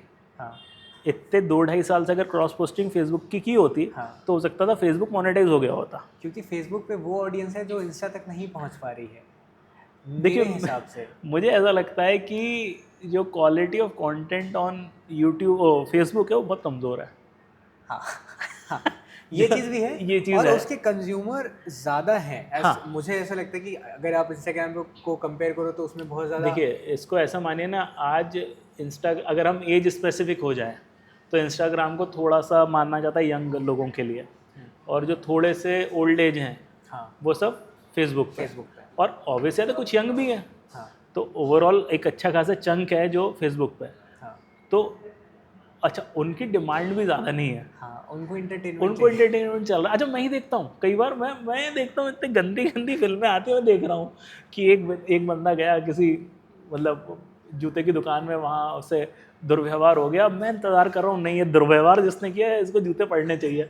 तो मैं 15-15 मिनट की फिल्में देखूँ, मुझे मालूम है कि एंड क्या है, हाँ लेकिन वो बन गया। तो वो फेसबुक पे बहुत हो रहा है, इंस्टा पे नहीं चलने वाला ये, फेसबुक पे तो चल रहा है, यूट्यूब पे भी नहीं चलेगा ये। यूट्यूब पे भी नहीं चलता। तो हर शायद उसका कंटेंट भी अलग है थोड़ा सा। अभी इन्फ्लुएंसर्स बहुत ज़्यादा आ रहे हैं जी जी जी। अभी के ट्रेंड में, और इसी से एक वर्ड डिराइव होता है इन्फ्लुएंसर मार्केटिंग। हाँ जी। Can you show some insights on this? या देखिए, इन्फ्लुएंसर मार्केटिंग का अर्थ है कि मान लीजिए आज कोई प्रोडक्ट है, और जैसे यही है आपका ओरियो रखा है। हाँ। अब ओरियो तो खैर बहुत बड़ा ब्रांड है, उसको हमारी ज़रूरत नहीं है। लेट से कोई लोकल ब्रांड है और वो चाहता है कि वो लोगों तक पहुँचे, हाँ तो जो लोकल इन्फ्लुएंसर्स हैं वो उनको यूज़ कर सकता है। मैं उसका एक थोड़ा सा, चलिए मैं चेंज करता हूँ, पर्सपेक्टिव चेंज करता हूँ, ठीक है। मैंने कहीं सुना था कि जो टॉप 1% या 5% हैं देश के, जो सबसे ज़्यादा पैसे वाले हैं, अब वो टीवी नहीं देखते, वो सास बहू तो नहीं देख रहे हैं वो, है ना। और वो आज के न्यूज़ चैनल भी नहीं देख रहे हैं वो, कि जहाँ पे हमने कराची पे बम मार के फतेह कर ली, वो भी नहीं देख रहे वो। तो वो क्या है, वो कुछ कुछ देख रहे हैं। अच्छा, यूट्यूब वो देखेंगे तो यूट्यूब प्राइम प्रीमियम, जिसमें ऐड नहीं आता है। वो OTT देखेंगे जिसमें ऐड नहीं आता है। तो उन्होंने पूछा सवाल, बहुत अच्छा सवाल पूछा कि इस आदमी तक मैं मेरा ऐड कैसे पहुंचाऊं। आज आप ओरियो हो, ओरियो का ऐड मुझे मान लीजिए मुकेश अंबानी तक पहुंचाना है। वैसे मुकेश अंबानी एक गलत एग्जांपल है, मैं समझ गया आप किस विषय में बता रहे हैं। और ये आनंद महिंद्रा तक मुझे पहुंचाना है। अब आनंद महिंद्रा ना टीवी देख रहे हैं, ना वो कोई मतलब सारे पेड सब्सक्रिप्शन होंगे अगर वो ऑनलाइन कुछ देखते होंगे, तो मैं उन तक पहुंचाऊंगा तो एक ही तरीका बचा है, या तो बाहर के होर्डिंग्स, या दूसरा है कि वो किसी सोशल मीडिया इन्फ्लुएंसर को फॉलो करते होंगे और वो धीरे से ओरियो का ऐड कर दें। अदरवाइज आप पहुंचोगे कैसे ये टॉप लेवल तक। Plus again it's a very economical way to reach out. आज पेट इन्फ्लुएंसर है कोई, अब मान लीजिए आपने कोई ऐसा प्रोडक्ट बनाया जो पेट्स के लिए है, अब आप जाओ करो उस पर ZTV पे ऐड करो आप, क्या वो आप अफोर्ड कर पाओगे? क्या नहीं कर पाओगे। लेकिन एक पेट इन्फ्लुएंसर को पकड़ो, तो वो जिसकी एक कल्ट ऑडियंस है जो पेट वाली है, तो आप तो पहुंच गए ना अपने कस्टमर तक। इससे इकोनॉमिकल तरीका नहीं है ना आपके कस्टमर तक पहुंचने का। तो वो बहुत अच्छी चीज़ है, मतलब आई थिंक सो। और इकोनॉमिक टाइम्स का डेटा है कि लास्ट ईयर शायद 2500-2600 करोड़ का इन्फ्लुएंसर मार्केटिंग हुआ है इंडिया में, और इस साल वो 3600 करोड़ का एक्सपेक्टेड है।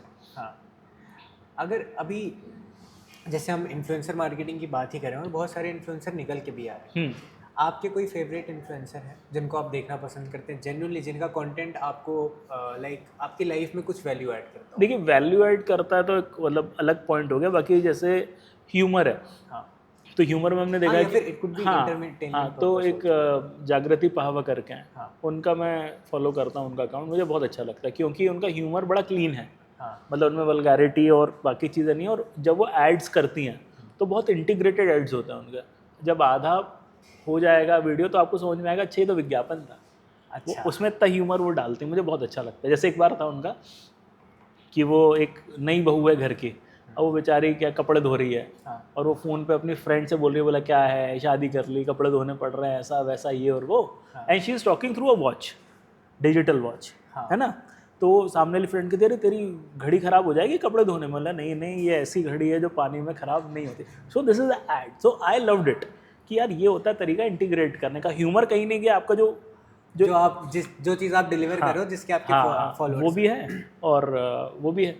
इसके अलावा मुझे यूट्यूब पे बहुत पसंद है थिंक स्कूल, थिंग्स को हाँ बहुत बढ़िया उनकी केस स्टडीज़ होती हैं। हाँ अब मैं पॉडकास्टर्स काफ़ी देखता हूँ, मुझे बार्बर शॉप विद शांतनु बहुत पसंद है, राज शमामी हो गए, शमानी राज शमानी सॉरी, इसके अलावा रणबीर अहलावादिया के भी पॉडकास्ट देखे हैं, वाद है, बहुत सारे, I love to watch a lot of podcast. Podcasting से एक क्वेश्चन और निकल के आता है, लाइक क्योंकि मेरा भी चैनल बहुत इनिशियल लेवल पे है जी, जी, and I also want to grow in this field. तो बहुत सारे पॉडकास्टर होते हैं जो एक जॉनर स्पेसिफिक होते हैं, लाइक अगर आप निखिल कामत की बात कर लें तो बिजनेस वाला ही रहेगा उनका। उनका प्रॉपर गोल है कि वो अगर किसी भी गेस्ट को ला रहे हैं और उन्होंने अपने लाइफ में कुछ भी बिजनेस से नॉलेज रखा है तो वो उनके इनसाइट्स उसको लेंगे, उनके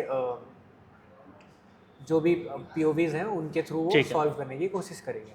but on the other hand Ranveer Allahbadia है जो कि बिल्कुल भी जॉनर स्पेसिफिक नहीं है।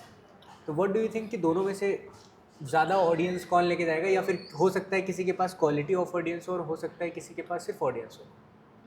देखिए अगर आप, इसका तो बहुत सिंपल आंसर है कि आप नंबर ऑफ फॉलोअर्स देख लीजिए तो आपको, बट आई डोंट थिंक कि नंबर ऑफ फॉलोअर्स या नंबर ऑफ व्यूज़ देख लीजिए आप। क्वालिटी। नहीं क्वालिटी देखिए, इट्स नॉट अबाउट क्वालिटी। हाँ आप इसको समझिए, आज जो एक नॉर्मल इशू है जो अपकमिंग पॉडकास्टर्स के साथ है कि आपको वो एक्सेसिबिलिटी ही नहीं है कि आप बड़े आदमी का इंटरव्यू ले पाएँ। हाँ भाई रणबीर अलाहाबादिया या निखिल कामत हाँ या बार्बर शॉप में शांतनु, इनके पास उन लोगों के फ़ोन नंबर हैं या व्यक्तिगत दोस्ती है या किसी दोस्त का दोस्त है या कुछ नहीं है, तो वो भाई इतना बड़ा आदमी है कि वो कहेंगे कि आप आओगे क्या पॉडकास्ट में, तो सामने वाले आ जाएंगे सर क्यों नहीं आएंगे। वो आज हमारे पास नहीं है। हाँ एक इशू ये है एक्सेसिबिलिटी का। दूसरा इशू ये है कि आदमी पॉडकास्ट देखता क्यों है, क्योंकि उसको कुछ लर्न करना है। मतलब हाँ, At the end of the day, could be various reason, हाँ। लाइक कुछ एंटरटेनमेंट पर्पस से भी देखते हैं, कुछ सीखने के लिए देखते हैं।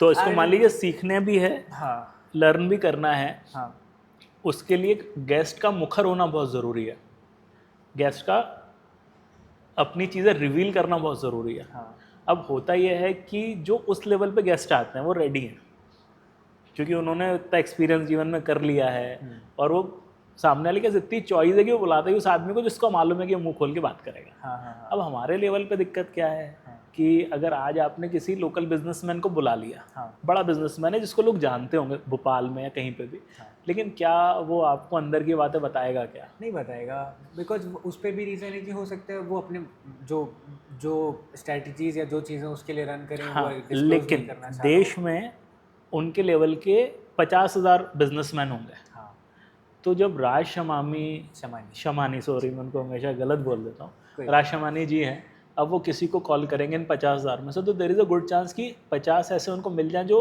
बोलने के लिए तैयार हों। हाँ जैसे अगर आपने किताब पढ़ी हो द जी फैक्टर, हाँ ये अपने जी के फाउंडर सुभाष चंद्र जी की किताब है। अब वो किताब पढ़ी, उसमें आपको 2-3 बड़े इंटरेस्टिंग इंसिडेंसेस मिलेंगे, हाँ तो आपको कि अच्छा अच्छा ऐसा किया था उन्होंने।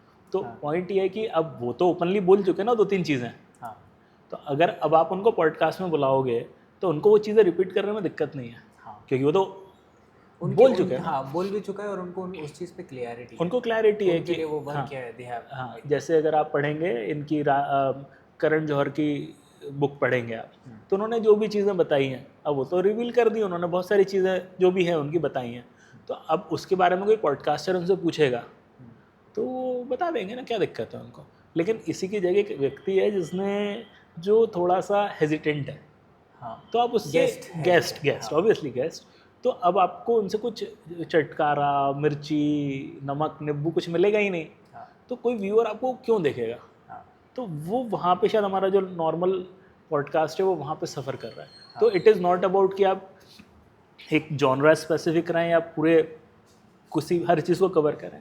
मुझे लगता है इट इज़ मोर अबाउट कि अगर मैं आपका पॉडकास्ट देख रहा हूँ तो मुझे 4 चीज़ें सीखने मिल रही हैं कि नहीं, हाँ वो फैक्टर वो है मेरे लिए। तो ठीक है, वो कवर करना चाहिए। वो कवर करना चाहिए कि जो आदमी आ रहा है कुछ बता के तो जाए, नहीं तो क्या फ़ायदा है आपके आने का। आपको क्या लगता है कि सर आज जितना भी हमने अभी हमारे पॉडकास्ट रिकॉर्ड कर लिया, अगर इसको कोई बंदा देखता है तो उसको कौन कौन सी चीज़ों पे क्या क्या चीज़ें सीखने मिल सकती हैं? देखिए ये बड़ा एक मतलब आपको लगेगा कि मैं थोड़ा सा आपको डिप्लोमेटिक जवाब दे रहा हूँ, हाँ लेकिन किस व्यक्ति को क्या पसंद आएगा आपको कभी पता नहीं चलेगा। हाँ क्योंकि जैसे हमने किताब लिखी 12 कहानियाँ, एक कहानी किसी व्यक्ति को सबसे पसंद आई है हाँ और वही कहानी कोई कह रहा है कचरा है। हाँ हमने एक शॉर्ट फिल्म बनाई थी बस स्टैंड, हाँ बस स्टॉप, राइट। हाँ तो अब उसमें क्या हुआ, बस स्टॉप में जो हीरोइन है उसका पूरे में एक डायलॉग है, पूरे सीन में, पूरे फिल्म में, वो अश्विन, इतना बस उसका डायलॉग क्या है, क्या था? अश्विन, अश्विन। ये एक डायलॉग है, मतलब बस इतना ही बोलती है पूरी फिल्म में। हाँ अब हुआ क्या कि जब वो फिल्म बनाई डाली तो उसके घर वाले भी कह रहे यार कुछ तो डायलॉग देते हो उसको, क्या है एक ही डायलॉग है, एवरीबडी सेइंग कि यार मज़ा नहीं आया, उसका रोल अच्छा नहीं था। हाँ मेरे फ्रेंड का मुझे पुणे से फ़ोन आया, और जेन्युइन फ़ोन, ऐसा नहीं कि वो फर्जी, और कह रहा है तुम्हारी वो फिल्म देखी, मैंने कहा कैसी लगी, बोला बड़े सबसे अच्छा काम वो लड़की का। अगर अच्छा, मैंने उसको बताया नहीं कि मेरे को बाकी जगह से क्या क्या बोल फीडबैक रहे है। हैं? हाँ मैंने कहा क्यों अच्छा लगा? हाँ बोला उसका एक्सप्रेशन देख, तू डरी हुई थी तो वो बोल ही नहीं पा रही थी। हाँ यानी जो चीज़ लोगों को ख़राब लग रही थी हाँ वो चीज़ उसके लिए बेस्ट थी। हाँ तो आपको लगेगा कि ये डिप्लोमेटिक आंसर है। हमको कई बार लगता है कि यार हमने ये चीज़ कही है, ये बड़ी अच्छी चीज़ है, सामने वाले को हिट कुछ और करता है। तो किसी को हो सकता है लगेगा कि यार इस एज में भी आदमी कर सकता है, ये तो हमने बात ही नहीं की कि इस एज में किया है। लेकिन हो सकता है किसी को देख के लगे, किसी को लगे ये मोटा आदमी है, हाँ तो you don't need to have a very good feature, हाँ कि बहुत खूबसूरत होना ज़रूरी नहीं है। तो किसको क्या अच्छा लगेगा, किसी को लगेगा कि यार ऐसा थोड़ी बनना है जीवन में। तो किसको क्या अच्छा लग रहा है अपन कह नहीं सकते। बाकी होगा कुछ probably. I think we should take a small break, जी एंड सर। फिर हम ब्रेक के बाद बिल्कुल, वापस आते हैं एंड विल कंटिन्यू। आपने बहुत बार जाकिर खान का जिक्र किया है as a content creator and as a stand up comedian. जी हम भी मतलब आज की जनरेशन में भी एक बहुत बड़ी फ़ैन फॉलोइंग है जाकिर बहुत खान बड़ी, के बहुत लिए, बड़ी। और नॉट बिकॉज कि वो एक बहुत अच्छे स्टैंड अप कॉमेडियन है, बट बिकॉज कि वो एक बहुत अच्छे स्टोरी टेलर है। मुझे लगता है कि वो बहुत जेन्युइन है, हाँ मतलब rather than a good story teller. हाँ मैंने एक दो स्टोरी टेलर्स को सुना है, हाँ जैसे दिव्य प्रकाश दुबे जी को सुना है। हाँ तो जब आप उनको सुनते हैं हाँ तो there is a flow to it, but there is a genuineness to it. हाँ तो केवल अच्छा स्टोरी टेलर होना हाँ without genuineness is not possible for me. हाँ। और मैंने और भी एक दो लोगों को सुना है, मैं नाम किसी का भी नहीं लूँगा। हाँ तो वो बहुत लोगों ने कहा कि क्या स्टोरी टेलर है यार, वो मुझे तो टच नहीं कर पाया। हाँ क्योंकि जाकिर खान से सुनिए, दिव्य प्रकाश दुबे से सुनिए, तो आपको लगता है यार मज़ा आ रहा है। हाँ तो जो जेन्युइननेस का पोर्शन है जाकिर खान साहब का, हाँ that is out of charts. हाँ। तो ये जो एक मैंने उनका एक कोर्स भी लिया था, एक अच्छा। 1.5 घंटे का था, वो स्टोरी टेलिंग का था। अरे वाह मतलब, मैं बहुत ज़्यादा इंस्पायर हूँ उनसे। जी जी जी। तो खैर अब ये बात कट कर देंगे या नहीं ये देखते हैं, बट हम्म। मैं इंस्पायर हूँ उनसे। बट जब मैंने स्टैंड अप कॉमेडी का ट्राई किया तो जो मैंने परफॉर्म किया वो पूरा 18+ कंटेंट था उसमें। Okay. उसमें अब्यूसिव वर्ड्स से, जैसे जी। मेरा एक जोक है, अगर मैं आपको पहले से ना बताऊं जोक है तो शायद ये बहुत लेम है, बट ये बहुत फनी लगता है लोगों को। अच्छा। क्या होता है, मतलब मेरा क्या है कि मुझे भूलने की बीमारी थी, ठीक है। ठीक है। तो अब मैंने first time stand up comedy में मतलब जैसे ही स्टेप इन किया और मैं बोलने लग गया, तो पहली बात तो नर्वसनेस बहुत होती है, जी ऊपर से भूलने वाली आदत बड़ी ख़राब जा रही जी थी। जी। मैं अपनी स्क्रिप्ट भूल गया। तो मैंने सोचा कि यार अभी क्या किया जाए। तो दूसरी बार मैंने अपना जितना तेज़ दिमाग चला सकता था, मैंने बोला स्क्रिप्ट लिख लेते हैं, ठीक है। ठीक है। अब क्योंकि डिजिटल ज़माना है और हम सबके पास फ़ोन है, तो मैंने एक पेपर में लिख के जाएंगे तो थोड़ा मज़ा नहीं आएगा। तो मोबाइल पे लिख लिया आपने आपने? खर्चा किया, आईफोन वगैरह लिया, तो आप स्क्रिप्ट लिख लो, थोड़ा सा इम्प्रेशन क्रिएट होता है। तो बहरहाल एंड्रॉयड का एग्जांपल लेते हैं, आईफोन ये जोक से कनेक्ट नहीं करेगा। अच्छा, ठीक है। तो अब मैंने फ़ोन पे स्क्रिप्ट लिखी, जी मैं स्टेज पे गया। इस बार मैं बहुत कॉन्फिडेंट, क्योंकि अगर कुछ होता है तो मैं फ़ोन निकाल के ठीक है। स्क्रिप्ट पढ़ दूंगा। बहुत आसान सा तरीका, ठीक सोल्यूशन है, मैंने ठीक है। मैं गया स्टेज पे, माइक पकड़ा, मैंने अपना इंट्रोडक्शन लिया, अब मैं वापस से अपनी स्क्रिप्ट भूलने लग गया। ठीक है, मैंने अपना क्योंकि अब मैं बहुत कॉन्फिडेंस हूँ क्योंकि मैंने अपनी स्क्रिप्ट हाँ, लिख हाँ, रखी है। ठीक है, ठीक है। मैंने जेब से अपना फ़ोन निकाला, मैंने पासवर्ड डाला और मैं पासवर्ड ही भूल गया।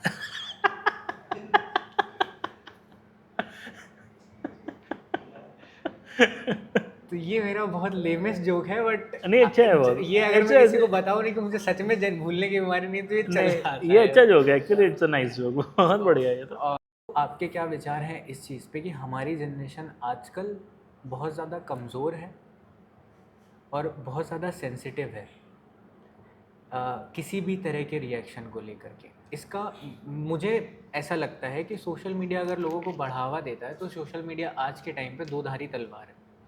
जितना ज़्यादा वो आपको प्लेटफॉर्म दे रहा है, आपको एक्सप्लोर करने के लिए जगह प्रोवाइड कर रहा है, उतना ही ज़्यादा कहीं ना कहीं वो आपको डिमोटिवेट भी कर रहा है और वो कहीं ना कहीं आपको इनकम्प्लीट फील करा रहा है। देखिए, वो तो हर टेक्नोलॉजी के साथ होता है ठीक है। कि कोई भी टेक्नोलॉजी ऐसी तो नहीं होगी कि जो आपको लगेगा कि जब टीवी आया था तो टीवी के बारे में, केबल के बारे में भी यही कहा गया था। हाँ। तो सोशल मीडिया में बहुत पावर है। हम्म, अब आप अगेन फॉलो क्या कर रहे हो? हम्म, भाई आप वहाँ पे क्रिंज फॉलो कर रहे हो, हम्म, आप वहाँ पे दर्द भरे नगमे फॉलो कर रहे हो, हम्म, जो आप ऑलरेडी एक इमोशनल स्टेट में हो, हम्म, और उसमें एक लड़का आके बताता है कि कैसे ये दुनिया है जिसने उसकी मतलब क्या कहते हैं अच्छेपन का दुरुपयोग किया। तो यार क्या है ना, अब वो व्यक्ति ने तो इसलिए वो वीडियो डाला है क्योंकि उसको व्यू मिला है। हाँ, उसको आपके मेंटल स्टेट से मतलब नहीं है। हाँ, तो लेकिन आप उसको फॉलो कर रहे हो, अच्छा, और आपको लग रहा है हाँ यार इसने तो मेरे लिए ही डाला है ये। हाँ, हाँ, क्योंकि उसका रीज़न ये है कि वो बेचना आसान है। हाँ, मिजरी बेचना, इमोशन बेचना, हाँ, किसी से ये कहना कि भाई तेरे साथ जीवन में गलत हो गया, हाँ, ये सबसे आसान होता है बेचना। हम्म, तो लोग वो सब डालते हैं, आप उनको फॉलो करते हो। हम्म, इसी की जगह अच्छे क्रिएटर्स भी हैं हम्म, जो मेंटल टफनेस की बात करेंगे, हम्म, जो आपसे शायद स्पिरिचुअलिटी की बात करेंगे, जो हिस्ट्री की बात करेंगे और साइंस की बात करेंगे, बहुत अच्छे भी हैं। तो अब बात ये आ रही है कि आपको you have to choose the person you should follow. हम लोग हमेशा कहते हैं कि जो आपका एडवाइज़र होता है ना, वो आपको डुबोता है या वो आपको पार लगाता है। हाँ, तो आपका आप किसको mentor आपके सुन, मेंटर देखो, मेंटर तो खराब होता ही नहीं कभी। हाँ, मेंटर तो बनता ही वो है जो ढंग का है। हाँ, एडवाइज़र हर कोई है। हाँ, मतलब आपके भी 100 एडवाइज़र होंगे, आप सबको मेंटर तो नहीं बोलते होंगे। हाँ, मेंटर तो आप किसी एक को बोलोगे एक कि ये या एक या दो को बोलोगे यार हाँ, ये हमारे अच्छे मेंटर हैं। हाँ, तो एडवाइज़र तो क्या है, पड़ोस का आदमी भी एडवाइज़र है, जिसको कोई मतलब नहीं है।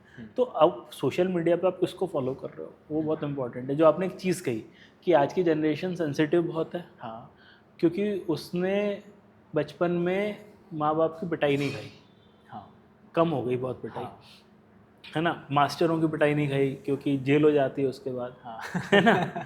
तो अब हम लोगों ने तो बहुत खाई है, हाँ, तो हमारी सेंसिटिविटी थोड़ी कम हाँ, है ना, क्योंकि वो है इम्पैक्ट है कि हम बहुत ज़्यादा लोगों को, बच्चों को इतना प्रोटेक्टेड बैकग्राउंड या वो फोरग्राउंड दे रहे हैं कि वो ज़रा सी हार में वो डिस्करेज हो रहा है। हाँ, वो टफनेस जो होती है, हाँ, वो टफनेस हम नहीं दे पा रहे। मुझे बहुत अच्छा याद है, किसी का मैं वीडियो देख रहा था, हाँ, मैं उनको जानता नहीं हूँ बट वो कुछ होंगे व्यक्ति, बहुत यंग थे और किसी पॉडकास्ट में थे। तो उन्होंने कहा कि एक टाइम बोला हम बहुत गरीब थे, तो बोला हमारी ये स्थिति थी, हम जिस घर में रहते थे, झुग्गी टाइप के घर में या बहुत छोटे घर में, 1.5 रूम का घर, और बोला हम 7 लोग रहते थे। तो बोला we were always in the survival mode, depression की जगह नहीं थी। हाँ, तो ब्यूटीफुल स्टेटमेंट कि हम तो सर्वाइवल में लगे हुए थे, डिप्रेशन कहाँ से आएगा।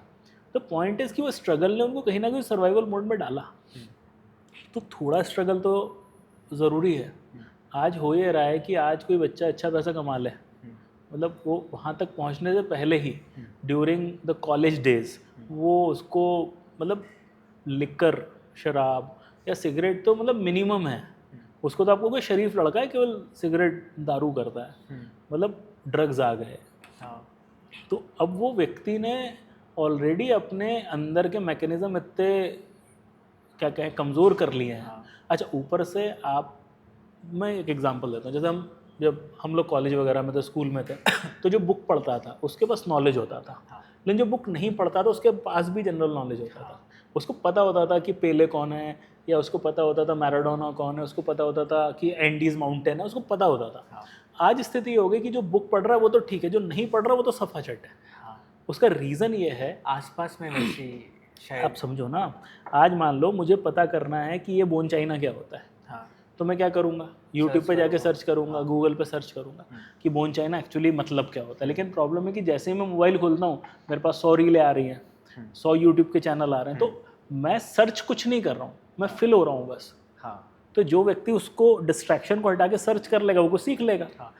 इसी बात पे मैं आना चाह रहा था, आपने ऑलरेडी क्लियर कर दिया, क्योंकि मैं थोड़ा सा डिसएग्री करता हूँ इस चीज़ से कि हम किनको फॉलो करना चाहते हैं। जी, बिकॉज कई बार हम जनरली हम कोई नहीं चाहता कि हम फालतू की चीज़ें देखें, हम सेंसलेस कंटेंट कंज्यूम करें, बट कहीं ना कहीं चल तो वही रहा है ना सर। हाँ, बट सर कहीं ना कहीं एल्गोरिथम भी है जो उस चीज़ की तरफ प्रोवोक करती है। देखिए, मैं बहुत ऑनेस्टली कहूँगा कि नेगेटिविटी सेल्स ईजी, नेगेटिविटी बहुत आराम से बिकती है। मैं उसको छोटा सा एग्जांपल देता हूँ। आपने अगर देखा हो घर में सास बहू के सीरियल देखे हो कभी, 1% अगर उसमें कोई अच्छा ही आपको मिल जाए तो मुझे बता दीजिएगा, चिट्ठी लिख के बताइएगा कि यार ये अच्छी चीज़ थी इसमें। क्योंकि मैं तो नहीं देखता, बट फादर मेरे कभी कभी देखते रहते हैं, तो अब मैं उसकी म्यूज़िक से ही मैं डिप्रेशन में चला जाता हूँ। और उसमें जो बीच में हर कैरेक्टर चिल्ला के बात कर रहा है, कोई कैरेक्टर जैसे हम और आप कितने सेंसिबली सटल वे में बात कर रहे हैं, एक कैरेक्टर बात नहीं कर रहा। तो उसका रीज़न क्या है? उसका रीज़न वही है कि फेसबुक की वो घटिया फिल्में क्यों चल रही हैं। क्योंकि हम पहले दिखाते हैं जो प्रोटैगनिस्ट है वो कितना परेशान है, जो हीरो तो होता ही नहीं, हीरोइन ही होती है उसमें, तो हीरोइन कितनी परेशान है, और हम इंतज़ार करते रहते हैं कि इसका बदला होगा, शायद 15 एपिसोड बाद होगा। तो हम 15 एपिसोड तक दिखते हैं कि यार ये लड़की के साथ गलत हुआ है ना, ये बदला तो देगा, भगवान देगा या राइटर देगा, जो देगा। तो अब 15 एपिसोड आप देख रहे हो, सेम चीज़ क्या हो रही है यूट्यूब फेसबुक के साथ, कि किसी व्यक्ति के साथ कुछ गलत हो गया, आप 15 मिनट रुके हो कि नहीं इसके साथ गलत हुआ है ना, अभी सही होगा, इसका सही होगा। तो उसको तो आपकी कमज़ोर नस पता चल गई। वो 15 एपिसोड बाद वहाँ पहुँचेंगे, आधे 15 मिनट का बढ़िया रहेगा, उसका नया प्रॉब्लम चालू कर देगा वो। तो वो आपको पूरे टाइम स्ट्रेस में डाला हुआ है। हुक, मैं उसको हुक नहीं कहता, मैं उसको स्ट्रेस कहता हूँ। It is not a hook. आपको हुक चाहिए तो आप अच्छे OTT के सीरीज देखिए, वो हुक देगा आपको कि यार मज़ा आ रहा है। यहाँ वो आपको केवल स्ट्रेस दे रहा है, गंदगी आ रही है साहब, और हम उसको कंज्यूम किए जा रहे हैं। तो मैं कहता हूँ ना, negativity is very easy to sell, good quality content. अब आप सत्यमेव जयते देखो, high quality stuff, Aamir Khan साहब का, लेकिन वो 15-20 एपिसोड बनाने में साल लग गया होगा उनको, और ये कचरा बनाने में आपको टाइम नहीं लगता। तो अब वो बनाना आसान है, जो कंज्यूमर है वो चरस की तरह उसका आदी हो गया है, और जो व्यक्ति उससे बाहर निकला है उससे वो झलता नहीं है। तो अच्छा कंटेंट बनाइए, अच्छे लोगों को फॉलो करिए, बट आप वो देखते रहोगे तो क्या होगा आपका। अच्छे कंटेंट से एक बात आती है, जैसे कि आपने बोला कि सत्यमेव जयते जी, ऑब्वियसली बहुत हाई क्वालिटी कंटेंट था वो कंज्यूमर्स के लिए बहुत। तो इसके पीछे भी कहीं ना कहीं राइटिंग लगती है, बिल्कुल है ना, रिसर्च बिल्कुल, बहुत। एंड बहुत सारे जो हमारे यंग राइटर्स हैं उनको, या राइटर्स ले लो या किसी भी क्रिएटिव फील्ड में अगर कोई बंदा काम कर रहा है, तो इसमें एक टर्म आता है क्रिएटिव ब्लॉक। जी, जहाँ पे राइटर्स ब्लॉक, क्रिएटिव ब्लॉक्स, आप इसको मतलब जो भी क्रिएटिव सेक्टर है वहाँ पे ये चीज़ आती है, हर किसी को फेस करनी पड़ती है। इस चीज़ से कैसे डील किया जा सकता है? मेरा ये मानना है कि मेरे लिए अच्छे कंटेंट की जो परिभाषा है वो बहुत सिंपल है।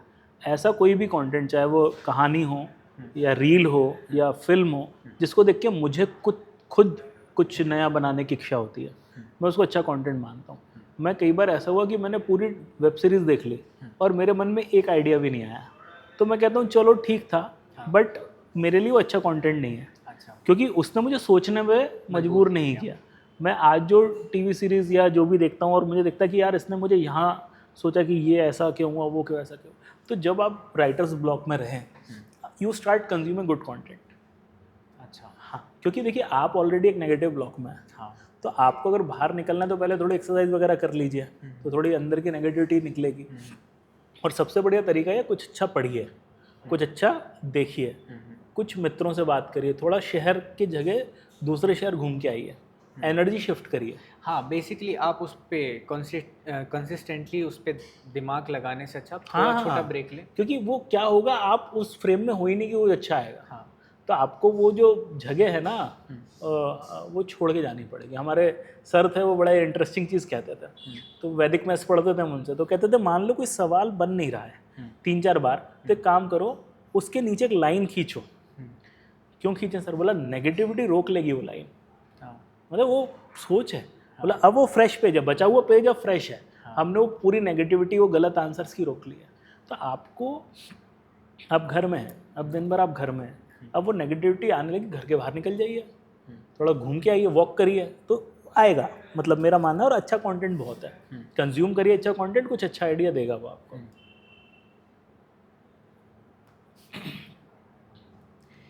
एक प्रॉब्लम और भी मैंने खुद ने भी फेस करी है, बहुत सारे हमारे जो यंग जनरेशन में वो भी फेस करते हैं, हो सकता है जो हमसे बड़े हैं वो भी फेस करते हैं। आज के टाइम पे लोग, या फिर ऐसा कहना मतलब सही नहीं होगा कि आज के टाइम पे, हो सकता है ये चीज़ चली आ रही है जी। कि लोग बहुत ज़्यादा सोचने में अपना समय गंवाते हैं, रैदर देन अगर उनके माइंड में कोई एक आइडिया आ रहा है तो हाँ, उसको आप प्रैक्टिकली इम्प्लीमेंट करना। इम्प्लीमेंटेशन में हम थोड़ा लेट करते हैं, हम उसके बारे में और सोचते हैं, फिर हम उसमें फंसते जाते हैं।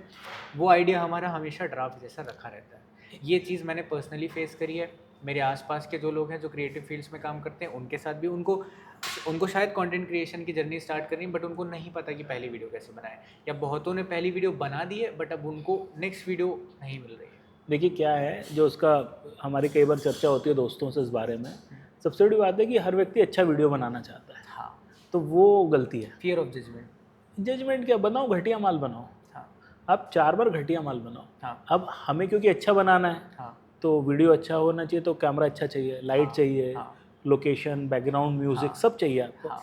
और अच्छा स्क्रिप्ट चाहिए, अच्छा आइडिया चाहिए। हाँ। और हमें कई लोग को बोलने में थोड़ा सा हिचक होती है हाँ। हाँ। कि अच्छी मतलब फ्लुएंसी भी चाहिए। फ्लुएंसी तो छोड़ दीजिए, उनको लगता है कि हम तो फेस वाला वीडियो नहीं बनाएंगे। हाँ। हाँ। तो वो तो फ्लुएंसी तो बात की बात है। तो अब हो क्या रहा है कि इस चक्कर में, अच्छा बनाने के चक्कर में आप बनाते ही नहीं हैं। हाँ। तो आपको आदत डालनी है घटिया बनाने की। ऑनेस्टली आप कहें मैं तो घटिया ही बनाऊंगा। हाँ। पहले 10 वीडियो मुझे घटिया बनाना है। जिस दिन आपके मन में इस बात से आपने संतोष कर लिया कि पहले 10 वीडियो में घटिया बनाने वाला हूँ, 11वां अपने आप बनेगा। हाँ। तो वो, क्योंकि हम पहली बार में ही परफेक्ट होना चाह रहे हैं, तो वो होता नहीं है। तो जिस दिन आपके मन से ये चला जाएगा, जो हार का डर निकल जाएगा, हाँ। तो उस दिन आप बनाएंगे। जब तक मन में घूम रहा है कि अच्छा ही बनाना है, तो बन जाएगा अच्छा आपका। वो नहीं बनता ना अच्छा एकदम से, बिना प्रैक्टिस के आप अच्छा कैसे बना देंगे? और प्रैक्टिस जब की ही नहीं है तो अच्छा भी कैसे बनेगा? कैसे बनेगा? और शुरुआत में तो भाई खराब ही होता है। हाँ। हाँ। तो इसको अगर हम कंक्लूड करें तो वो फियर ऑफ जजमेंट कहीं ना कहीं, हाँ हाँ बिल्कुल कह सकते हैं, क्यों नहीं कह सकते। फियर ऑफ बीइंग इम्परफेक्शन वाली चीज़ आ हम जाती शायद है। अपने आप को बहुत सीरियसली लेते हैं हाँ, कि या हमने बहुत ज़्यादा जान लिया है जितना हमें जानना नहीं चाहिए था। कह लीजिए, मुझे तो यही लगता है कि हम अपने आप को, हमारे सर बोला करते थे कि work with people who take their work seriously, हाँ। Not themselves. उस व्यक्ति के साथ काम करिए जो अपने काम को महत्व देता है, खुद को नहीं देता। तो हम अपने आप को बहुत महत्व दे रहे हैं। हाँ। कि हम कैसे लगेंगे, हमारा नाम खराब हो जाएगा। तो भाई आपका काम क्या है? आपका काम है कंटेंट बनाना। तो कंटेंट बनाने पे फोकस करिए, आपकी नाक कहाँ कटेगी वो बाद में सोचिएगा। अभी हम बहुत ज़्यादा सोशल मीडिया की बातें कर रहे हैं, इन्फ्लुएंसर मार्केटिंग की हमने बात करी, हमने डिजिटल मार्केटिंग की बात करी। जी। एक और नया ट्रेंड आया है पॉडकास्टिंग का। जी।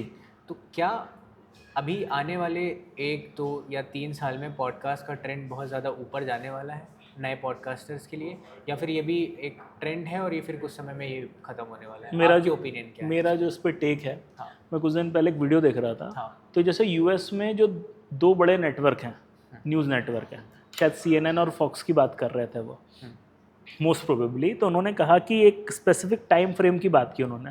बोला ये बहुत ही हैवी टाइम फ्रेम होता है जब बहुत दर्शक न्यूज़ देखते हैं। और बोला उसने जो वो बताए, इतने दर्शक इसको देख रहे थे, वो शायद 1.5 लाख या 2 लाख का फिगर था, जो बहुत कम था। कि नेशनल, अमेरिका के जो नेशनल न्यूज़ नेटवर्क है उसमें एवरेज व्यूअरशिप 1-1.5 लाख की थी। आपको पता है कि जब इंडिया पाकिस्तान का मैच हुआ था तो उसकी व्यूअरशिप क्या थी, बहुत हाई लेवल पे 50 या 60 करोड़ की थी, वो बहुत हाई लेवल। मतलब ऑफ द चार्ट्स थी वो तो खैर वापस आते हैं, तो ये न्यूज़ की व्यूअरशिप कम क्यों हुई? क्योंकि उन्होंने कहा क्योंकि न्यूज़ की क्रेडिबिलिटी ख़त्म होती जा रही है, क्योंकि लोगों को लग रहा है ये न्यूज़ वाला कोई ढंग का बताएगा नहीं, ये अपने अपने एजेंडा के हिसाब से बता रहे हैं, तो लोग कहाँ शिफ्ट हो रहे हैं, बोला पॉडकास्ट। बोला उसने जिससे बात कर रही थी, बोला सोशल मीडिया इन्फ्लुएंसर को लोग देखते हैं। जैसे मैं किसी भी दिन 1 घंटा न्यूज़ देखने की जगह मैं 1 घंटे का थिंक स्कूल का वीडियो देख लूँगा, वो मुझे ज़्यादा सिखा देंगे। और अभी जो हमने बाइज्जत तरीके से न्यूज़ के माध्यम की लगाई है ऑपरेशन सिंदूर में, तो वो तो मज़ा आ गया मेरे को देख के, क्योंकि भाई मैंने कहा ये होता है, मतलब देना है तो इतनी लंबी ही दो मतलब जीत लिया सब। तो उससे देखो, इससे क्या है, 2 चीज़ें समझ में आई। पर ये चीज़ भी हमारे दोनों तरफ ही चल रही थी। अब पाकिस्तान के जो जर्नलिस्ट थे वो बता रहे थे कि हमने ये कर दिया और ये कर दिया और यहाँ नहीं अंतर है। पाकिस्तान के पॉलिटिशियन बता रहे थे हमने क्या कर दिया, हमारे जर्नलिस्ट बता रहे थे। ठीक है। हमारे यहाँ पे युद्ध जर्नलिस्ट लड़ रहे थे, वहां से पॉलिटिशियन और सेना लड़ रही थी। देखिए अब देखिए एक मेजर अंतर है, हमारे लोगों ने जो किया ये टीआरपी के लिए किया, उनके पास रियल न्यूज़ रही होगी, बट उनको लगा कि हम थोड़ा सा येलो जर्नलिज्म कर लें, थोड़ा चिल्ला लें तो मज़ा आएगा। हमें पता था रियलिटी क्या है। पाकिस्तान में तकलीफ़ यह है कि वहाँ के बच्चों को हिस्ट्री ही ढंग से नहीं पढ़ाई गई है। वहाँ के बच्चों से आप कभी चर्चा करिएगा तो आपको पता चलेगा कि जितने वॉर हुए इंडिया के साथ, उनमें सब में तय कि 4 पाकिस्तान जीता है और 5वां भी वही जीत गया अभी, उनके हिसाब से। तो अब अगर आपकी हिस्ट्री ख़राब है, अगर आपके बेस ख़राब है, तो आपकी न्यूज़ तो ख़राब हो ही गई। क्योंकि अब वहाँ पे जो आदमी आता है, मैं देखता हूँ कई बार यूट्यूब के पॉडकास्टर्स में देखता हूँ पाकिस्तान में, मज़ा आता है उनको देखने में। कई बार आते हैं जो अच्छे आते हैं, तो वो कहते हैं कि अच्छा कौन जीतेगा बताइए। वो कहते हैं कि भाई पाकिस्तान जीतेगा। बोला क्यों जीतेगा? बोला हमने सारे वॉर जीते हैं। तो कहते हैं कि 71 में तो 93,000 सैनिक इंडिया ने पकड़ लिए थे, तो दे डोंट नो। कहते क्या बात कर रहे हो? बोले तो हमको पढ़ाया नहीं है। तो जो पढ़ाया ही नहीं है, तो आप अपने न्यूज़ ब्रॉडकास्ट की अच्छा ब्रॉडकास्ट कैसे करोगे? हमने तो पढ़ा है, हम तो जानबूझ के बर्बादी फैला रहे हैं तो हमारा कॉन्शियस डिसीजन है कि हमने रावलपिंडी पे अटैक कर दी और सब तो हमारे मित्रगण कर रहे हैं। वहाँ तो इस्लामाबाद पे कब्जा कर लिया, वहाँ का प्रधानमंत्री उठा लो तो वहाँ पे वो बेचारे they don't know the reality.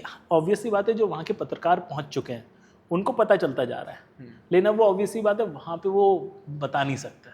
जो भी स्टेट कंट्रोल होगा वहाँ पे, कि आप न्यूज़ में तो नहीं बताओगे ना कि ये हुआ था, लेकिन वहाँ का आम आदमी तो मान के चल रहा है ना कि ये हुआ था। हमारे आम आदमी को पता है क्या हुआ था, हमारे न्यूज़ मेकर को भी पता है क्या हुआ था। हमारे गवर्नमेंट कुछ नहीं बोल रही है, हमारे सब न्यूज़ चैनल बोल रहे थे। तो गवर्नमेंट ने थोड़ी बताया कि हमने क्या पकड़ लिया क्या नहीं पकड़ा। 4 विमान बीच में हमने फोड़ दिए थे और किसी को पकड़ लिया था, हो सकता पकड़ा भी हो, लेकिन भारतीय वायुसेना ने नहीं बोला अभी तक। वहाँ की वायुसेना ने नहीं बोला, नहीं, वहाँ की वायुसेना ने तो हमारे पायलट पकड़ लिए। तो हाइपोथेटिकली वो तो बहुत आगे चल रहा है। वहाँ स्ट्रक्चरल इशू है, यहाँ बिजनेस इशू है। वहाँ उन्होंने इसलिए झूठ बोला क्योंकि वो बेचारों को सत्य नहीं मालूम। हमें सब पता है, हम धंधा कर रहे थे बोला व्यूअरशिप कहाँ से आएगी। लेकिन इससे फ़ायदा क्या हुआ? जो क्रेडिबिलिटी 5 साल में गिरनी थी आपकी, वो बढ़िया गिर गई। तो जल्दी मरो तुम भाई क्या करो, क्या बदतमीजियाँ कर रहे हो यार, कोई ढंग की चीज़ बताओ आप।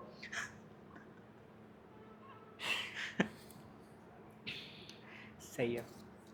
एक और सवाल आता है कि as a writer how to frame good stories and also how to unblock new scenarios, या how to create new scenarios. मैं 2 आपको अगर एग्जांपल दूं। श्योर। तो हुआ क्या, मैं बैंक में था तब, SBI में था, और मतलब मेरे दोस्तों को पता था कि यार राइट। तो एक दिन मेरे दोस्त का मुझे मैसेज कॉल आया, बोले प्रभात एक कहानी सोच। मैंने कहा बता।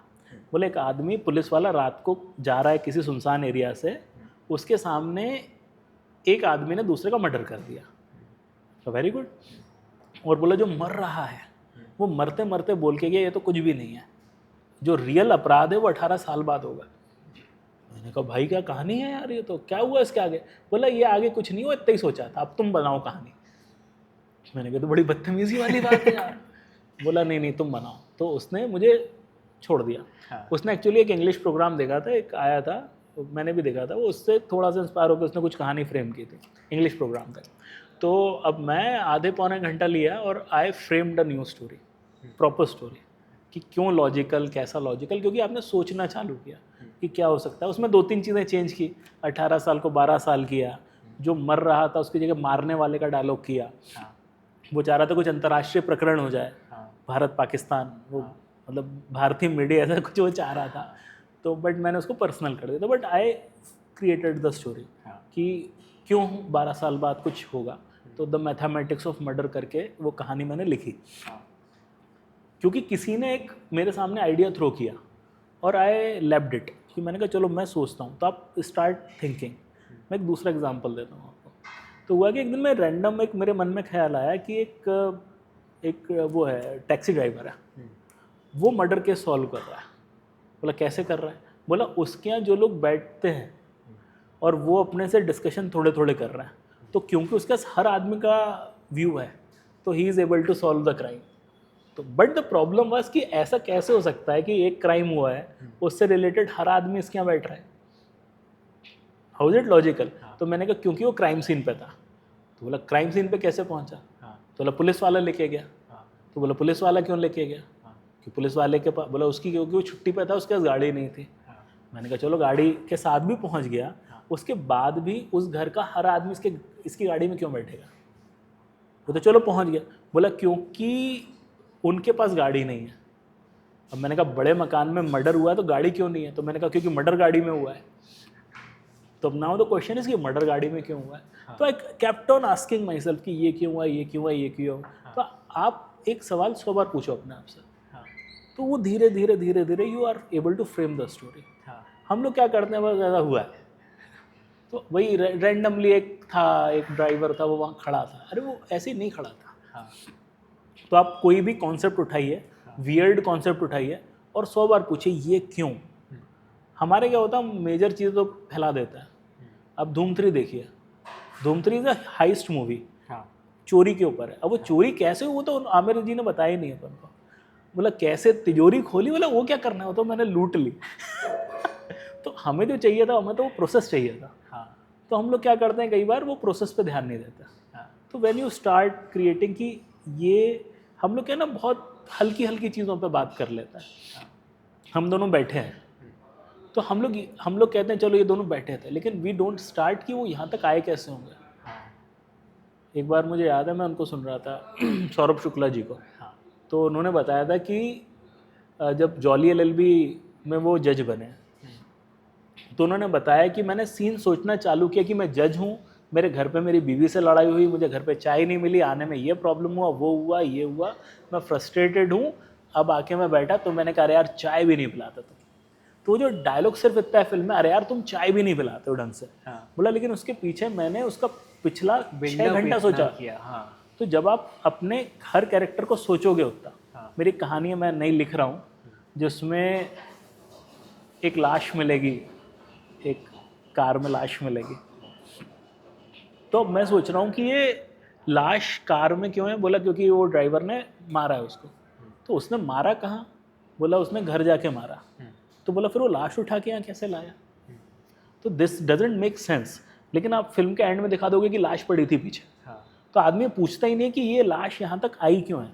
अगर तुमने उसको मार दिया था तो डेड बॉडी वहाँ छोड़ के क्यों नहीं आए? तो द पॉइंट इज कि मर्डर फिर मुझे कहाँ करवाना पड़ेगा, उसका मर्डर फिर कहाँ होगा? कार में होगा। तो this is how you build.